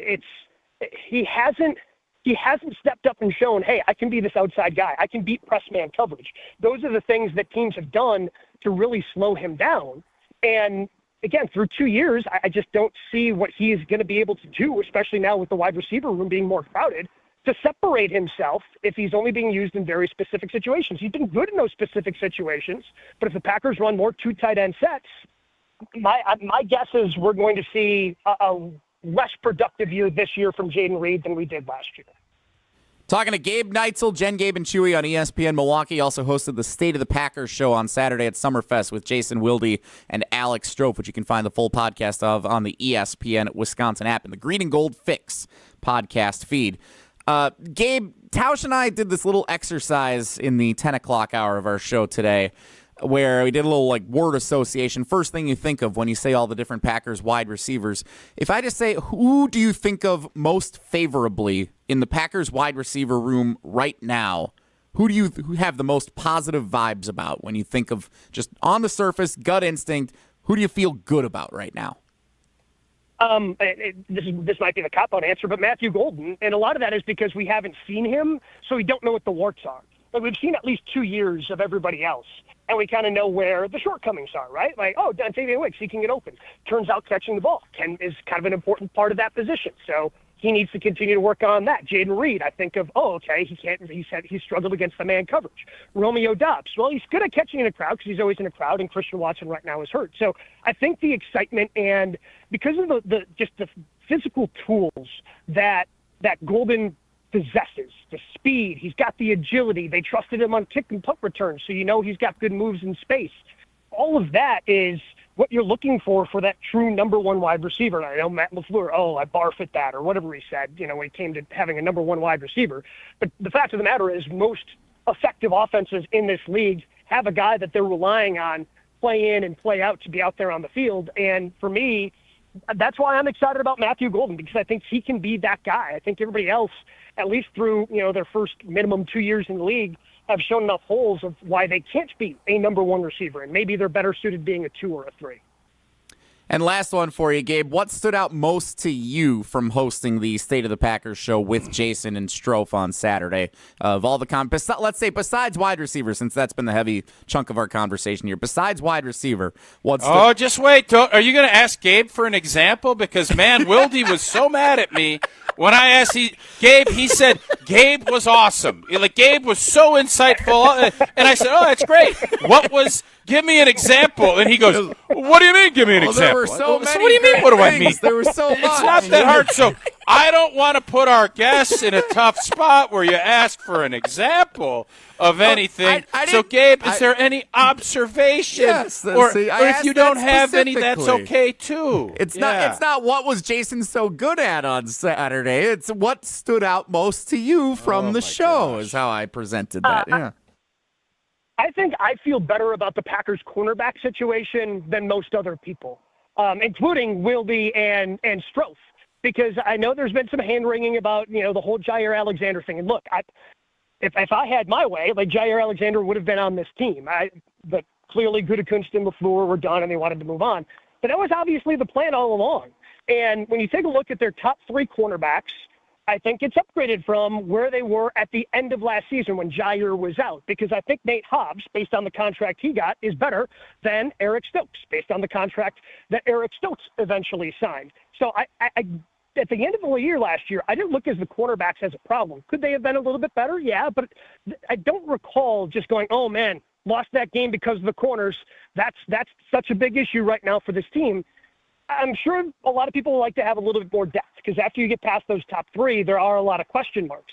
But I'm guessing if you look around the league, after you get through the top 3 cornerbacks of just about any team, there's going to be a lot of question marks. Teams just need a lot of corners, and it's tough to find them. It's a really hard job to do. So I feel pretty good about where the Packers' corners sit right now. Again, if there's an injury, then there are more question marks, although they've got the safeties that they like to drop down into the slot the way they did with Javon Bullard last year. So maybe they feel a little bit better about their depth that way, or, the way that Isaiah Simmons was able to play in the slot at times in his past. So I feel better about their corners than I think most other people do.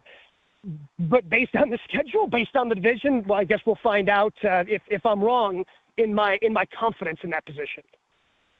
Gabe Nitel, ESPN Milwaukee, Jen, Gabe, and Chewy, weekday mornings, 7 to 9 a.m. You also hear him on ESPN Radio all the time on the nights and the weekends. Gabe, thanks so much. Appreciate the time, and hopefully you get to enjoy another Brewers victory like the rest of us hope to do so this afternoon. Sweeping the Dodgers? How much fun does that sound like? That sounds like so much fun. They should probably just do that. Let's just do that. That'd be fun. That'd be fun. Thanks, Gabe. Real fun. See you, boys. Gabe Nitel. Tausch, you ask, and we deliver for you. Gabe Nitel. Yeah, I just love the fact Jaden Reed.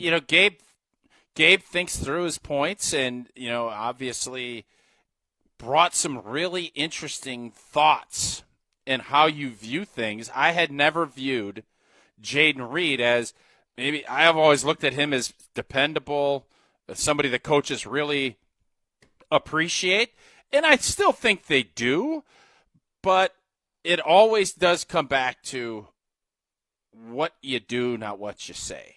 And we hear all this stuff. The fact that he has played in his few of snaps, there are reasons for that. But is he kind of, pigeonholed a little bit? I don't know. But I do know this. There is going to be fierce competition for reps. And with the emergence of Tucker Kraft in this running game, it's going to get tougher and tougher if you can't do everything. And maybe this was the push to say, we need more from you in the run game. I don't know what his blocking grades are. I have not delved into that. But I would guess if you're not out there on run plays, it's because you're not as good as the Heaths and the other guys, and everybody's got to find their role. But it's going to be tougher and tougher to get reps if you're going to start seeing more 12 personnel with 2 backs or with 2 tight ends. It's going to be more and more difficult to get out on the field. And if you're not on the field, you're not going to produce. And if you don't produce and then you have Drew Rosenhaus go in, it just becomes one big goofy cycle. Hunter Vaughn takes over Whoa Nelly for the final time this week. He's had an interesting week in this segment. We'll see what he has in store for us next. Hunter takes over Whoa Nelly. Next, it's Wilde and Tausch. This is Wilde and Tausch, driven by Zimbrick Chevrolet in Sun Prairie on 100.5 ESPN. See their full inventory at ZimbrickChevrolet.com. Mark Tauscher here, encouraging you to save money and help save the planet by making an energy switch to Everlight Solar. Whether you're saving up to buy tickets to a big game, spending more on family trips during the summer, or gearing up for a big purchase, we're all trying to save money, right? Well, making the switch to solar is a great way to not only save money, but also help save the planet. Our family recently made the switch to solar, and we love it. At first, we weren't just quite sure where to even start. That's when we met the great team over at Everlight Solar. From the very first conversation, they educated us on the benefits of solar while also helping keep the process simple. Join us in saving a ton of money and creating a greener environment for our family and the community by switching to solar. Learn more and schedule a free consultation at everlightsolar.com. That's everlightsolar.com. The Milwaukee Brewers, the Los Angeles Dodgers. 1-1. Sal gets into one out to right. Back goes Pages at the track. It is gone. It carried out of here. Today on 100.5 ESPN. Ben Brust here to tell you about Zimbrick European. They're Mercedes, Audi, Porsche, and certified pre-owned. But the best part is I've been working with them since 2018, and the evolution has been a 2-door, a 4-door, and now it's time for an SUV. My life has changed, and it's changed with Zimbrick European. Being a dad has made it really important to have the comfort and the safety that the SUV will bring me. Again, Zimbrick European off the Beltline at Rimrock Road. Of course, I found the sexiest car on the lot. Check them out.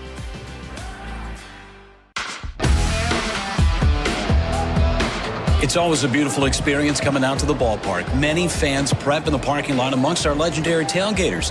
When you're ready for new windows and doors, prep for those at the Pella Experience Center in Brookfield. See, feel, open, close, and compare dozens of window and door options from different Pella lines side by side.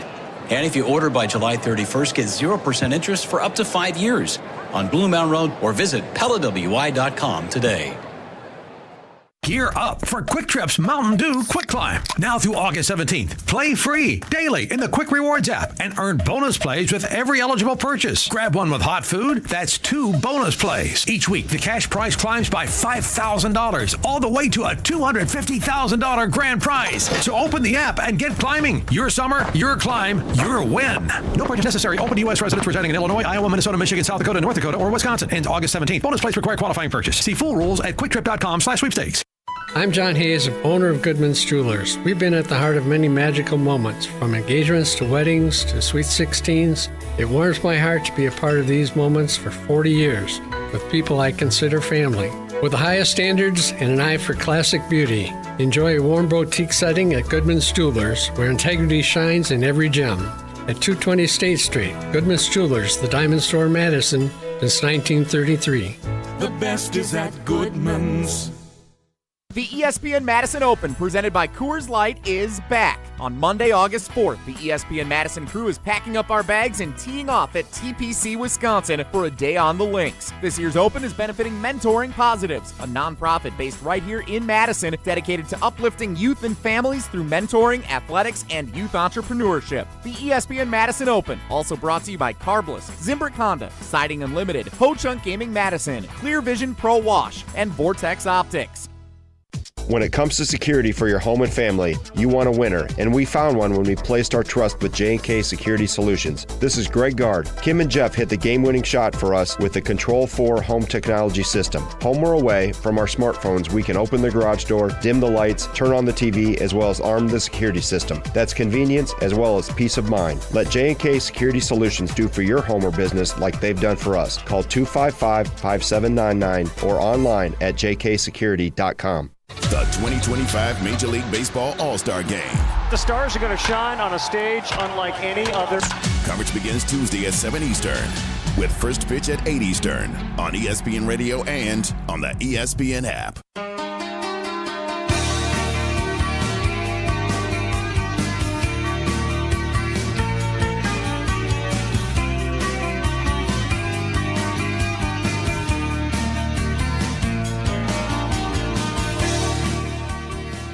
Wilde and Tausch back with you. Jesse and Tausch today. Jaden Reed joins us tomorrow after a couple of well-deserved days off. Continues the writing at channel3000.com, the top 20 most important Packers of 2025. Check out the latest entry, Christian Watson and Romeo Doubs, available at channel3000.com. Let's now turn the show over to Hunter Vaughn for the final time this week. He leads us in Whoa, Hunter! If the topic is good, the guys discuss. Just the other morning I had breakfast at Tracy Rocker's house. His mama brought out 15 flapjacks. He said, Mama, take back 5 of them flapjacks. I gotta stay hungry for the Crimson Tide. But if it's not, the show must go on. It's time for Whoa, Nelly! On Wilde and Tausch.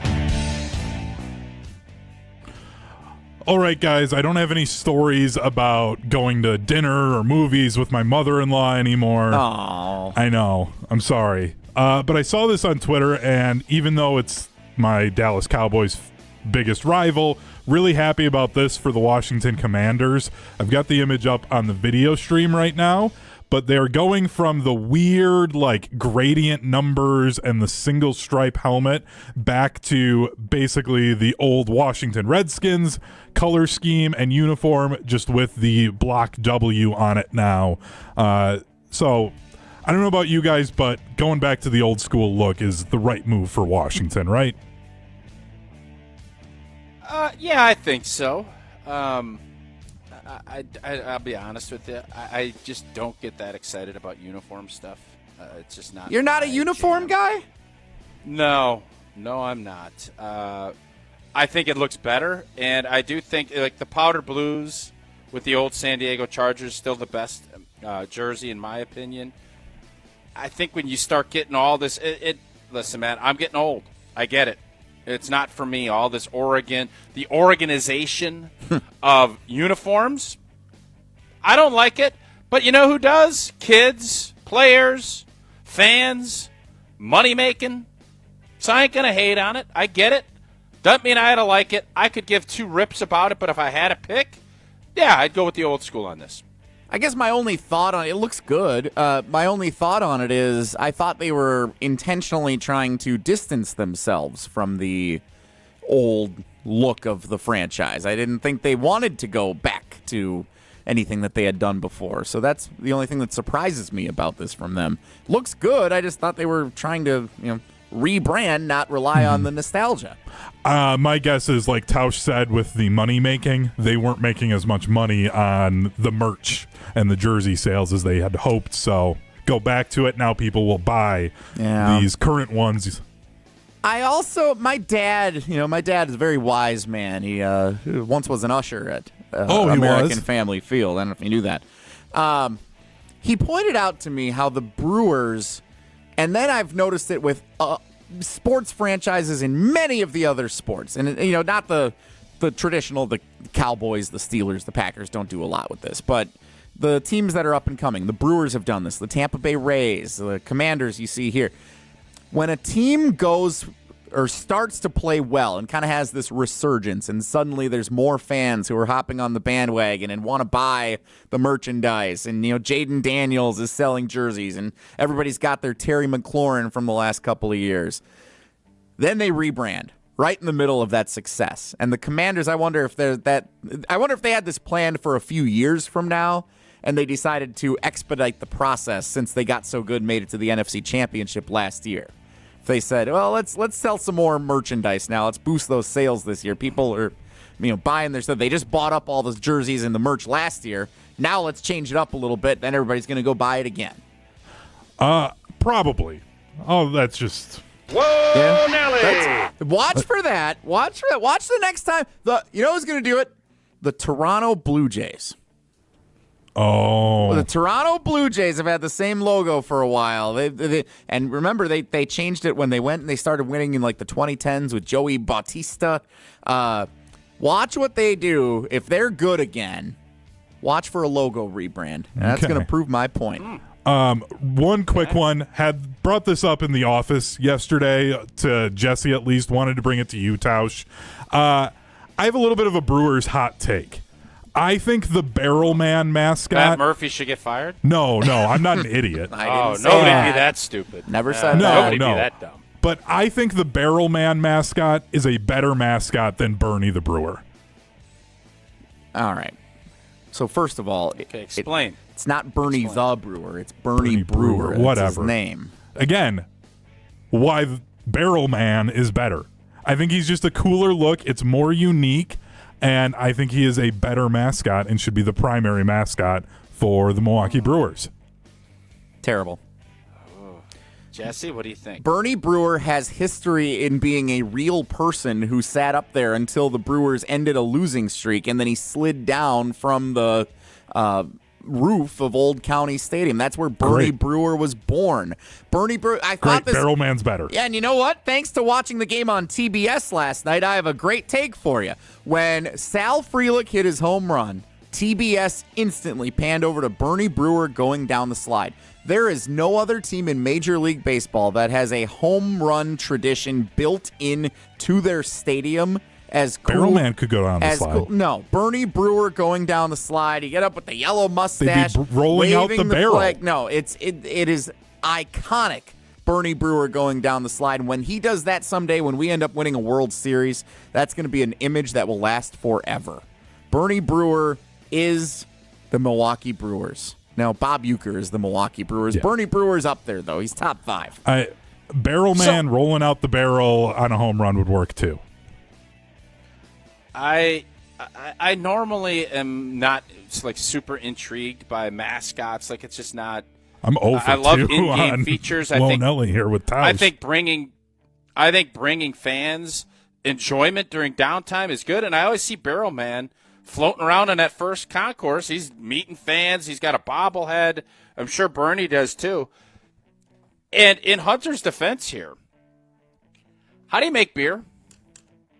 In a barrel. It is the Brewers, right? Yeah. In a barrel, right? And you smoke. You can do all kinds of different things, but you preserve it in a barrel. This team is built on brewing beer. That is the name of their team, the Brewers. I don't know if Bernie, is he out in his garage making a concoction of some fun beer? I don't know. Yeah, if he is, that's what he does up in the chalets. He's always brewing stuff up there. Yeah. Is he rolling out barrels?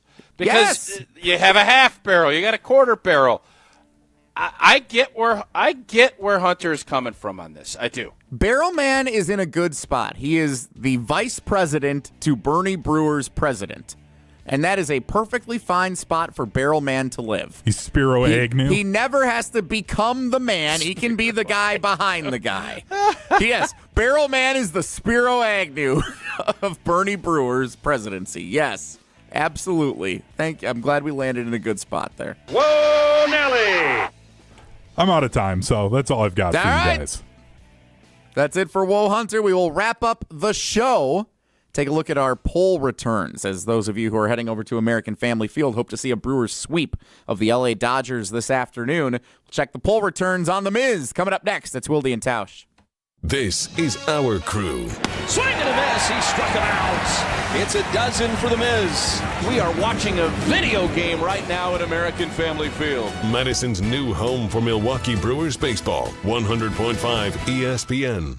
Mark Tusher here for Chalmers Jewelers. I've been a big fan of Scott, Garrett, and the whole team at Chalmers Jewelers for years now. I go there, my friends go there, and most importantly, my wife loves it whenever I get her something from Chalmers Jewelers. It's my go-to spot for birthdays, anniversaries, and any special occasion. For quality jewelry and a great experience, choose Chalmers Jewelers, the place to go for that perfect gift. Stop at Chalmers Jewelers in Middleton and Madison.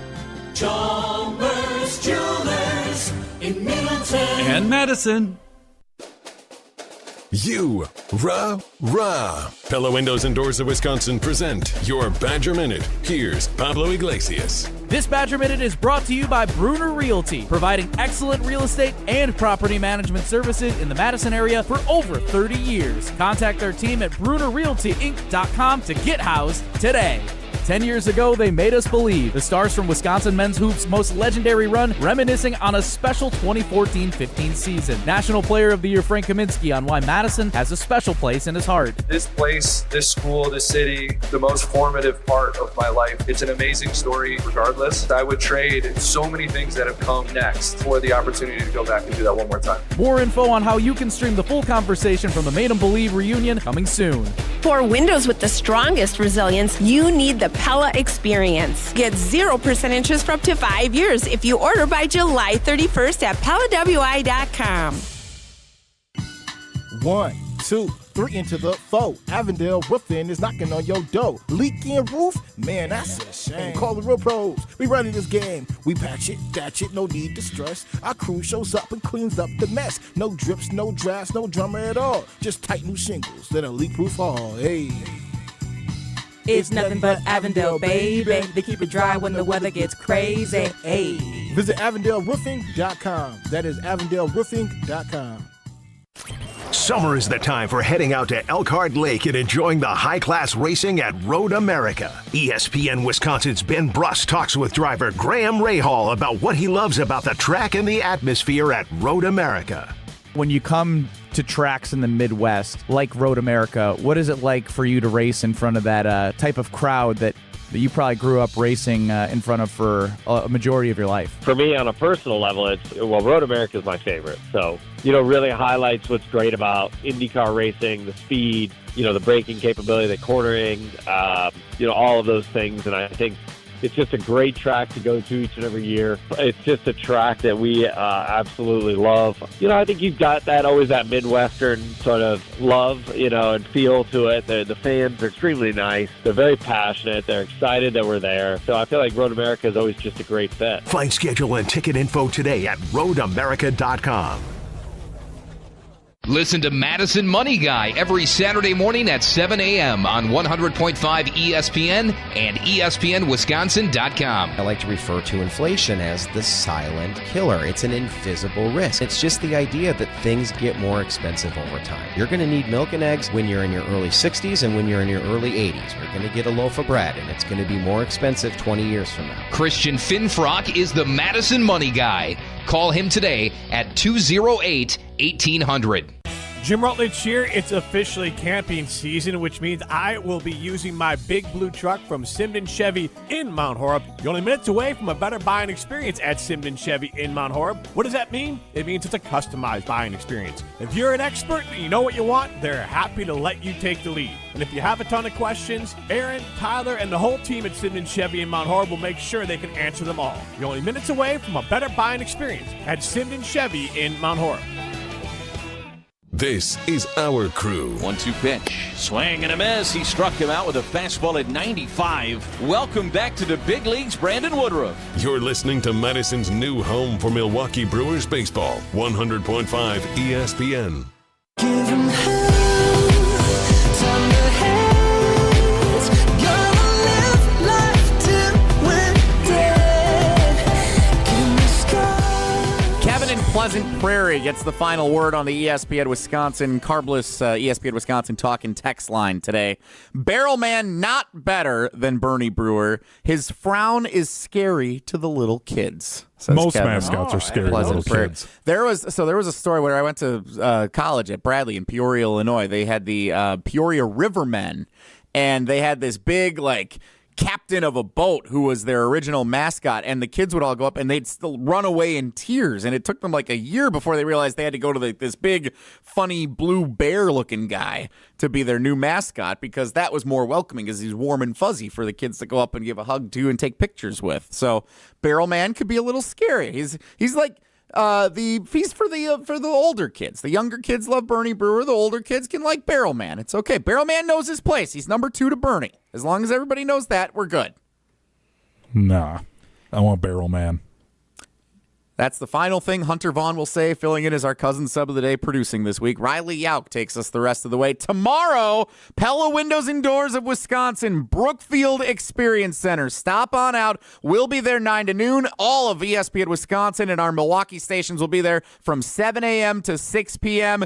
Tausch, we riding together tomorrow, or are you on your own? We'll have to figure that out. We'll figure that piece of it out, but I would probably say no. Can't wait to report back. Plus, Jason Wilde returns tomorrow at Pella Windows and Doors of Wisconsin in Brookfield. We will see you there at 9 a.m. tomorrow. As Jason always says, have a great day. Take care. Be good. Miss any of today's episode of Wilde and Tausch, presented by Pella Windows and Doors of Wisconsin? Commercial-free full show podcasts are available free on the ESPN Wisconsin app. Chevy trucks have you covered when the road takes you from smooth sailing to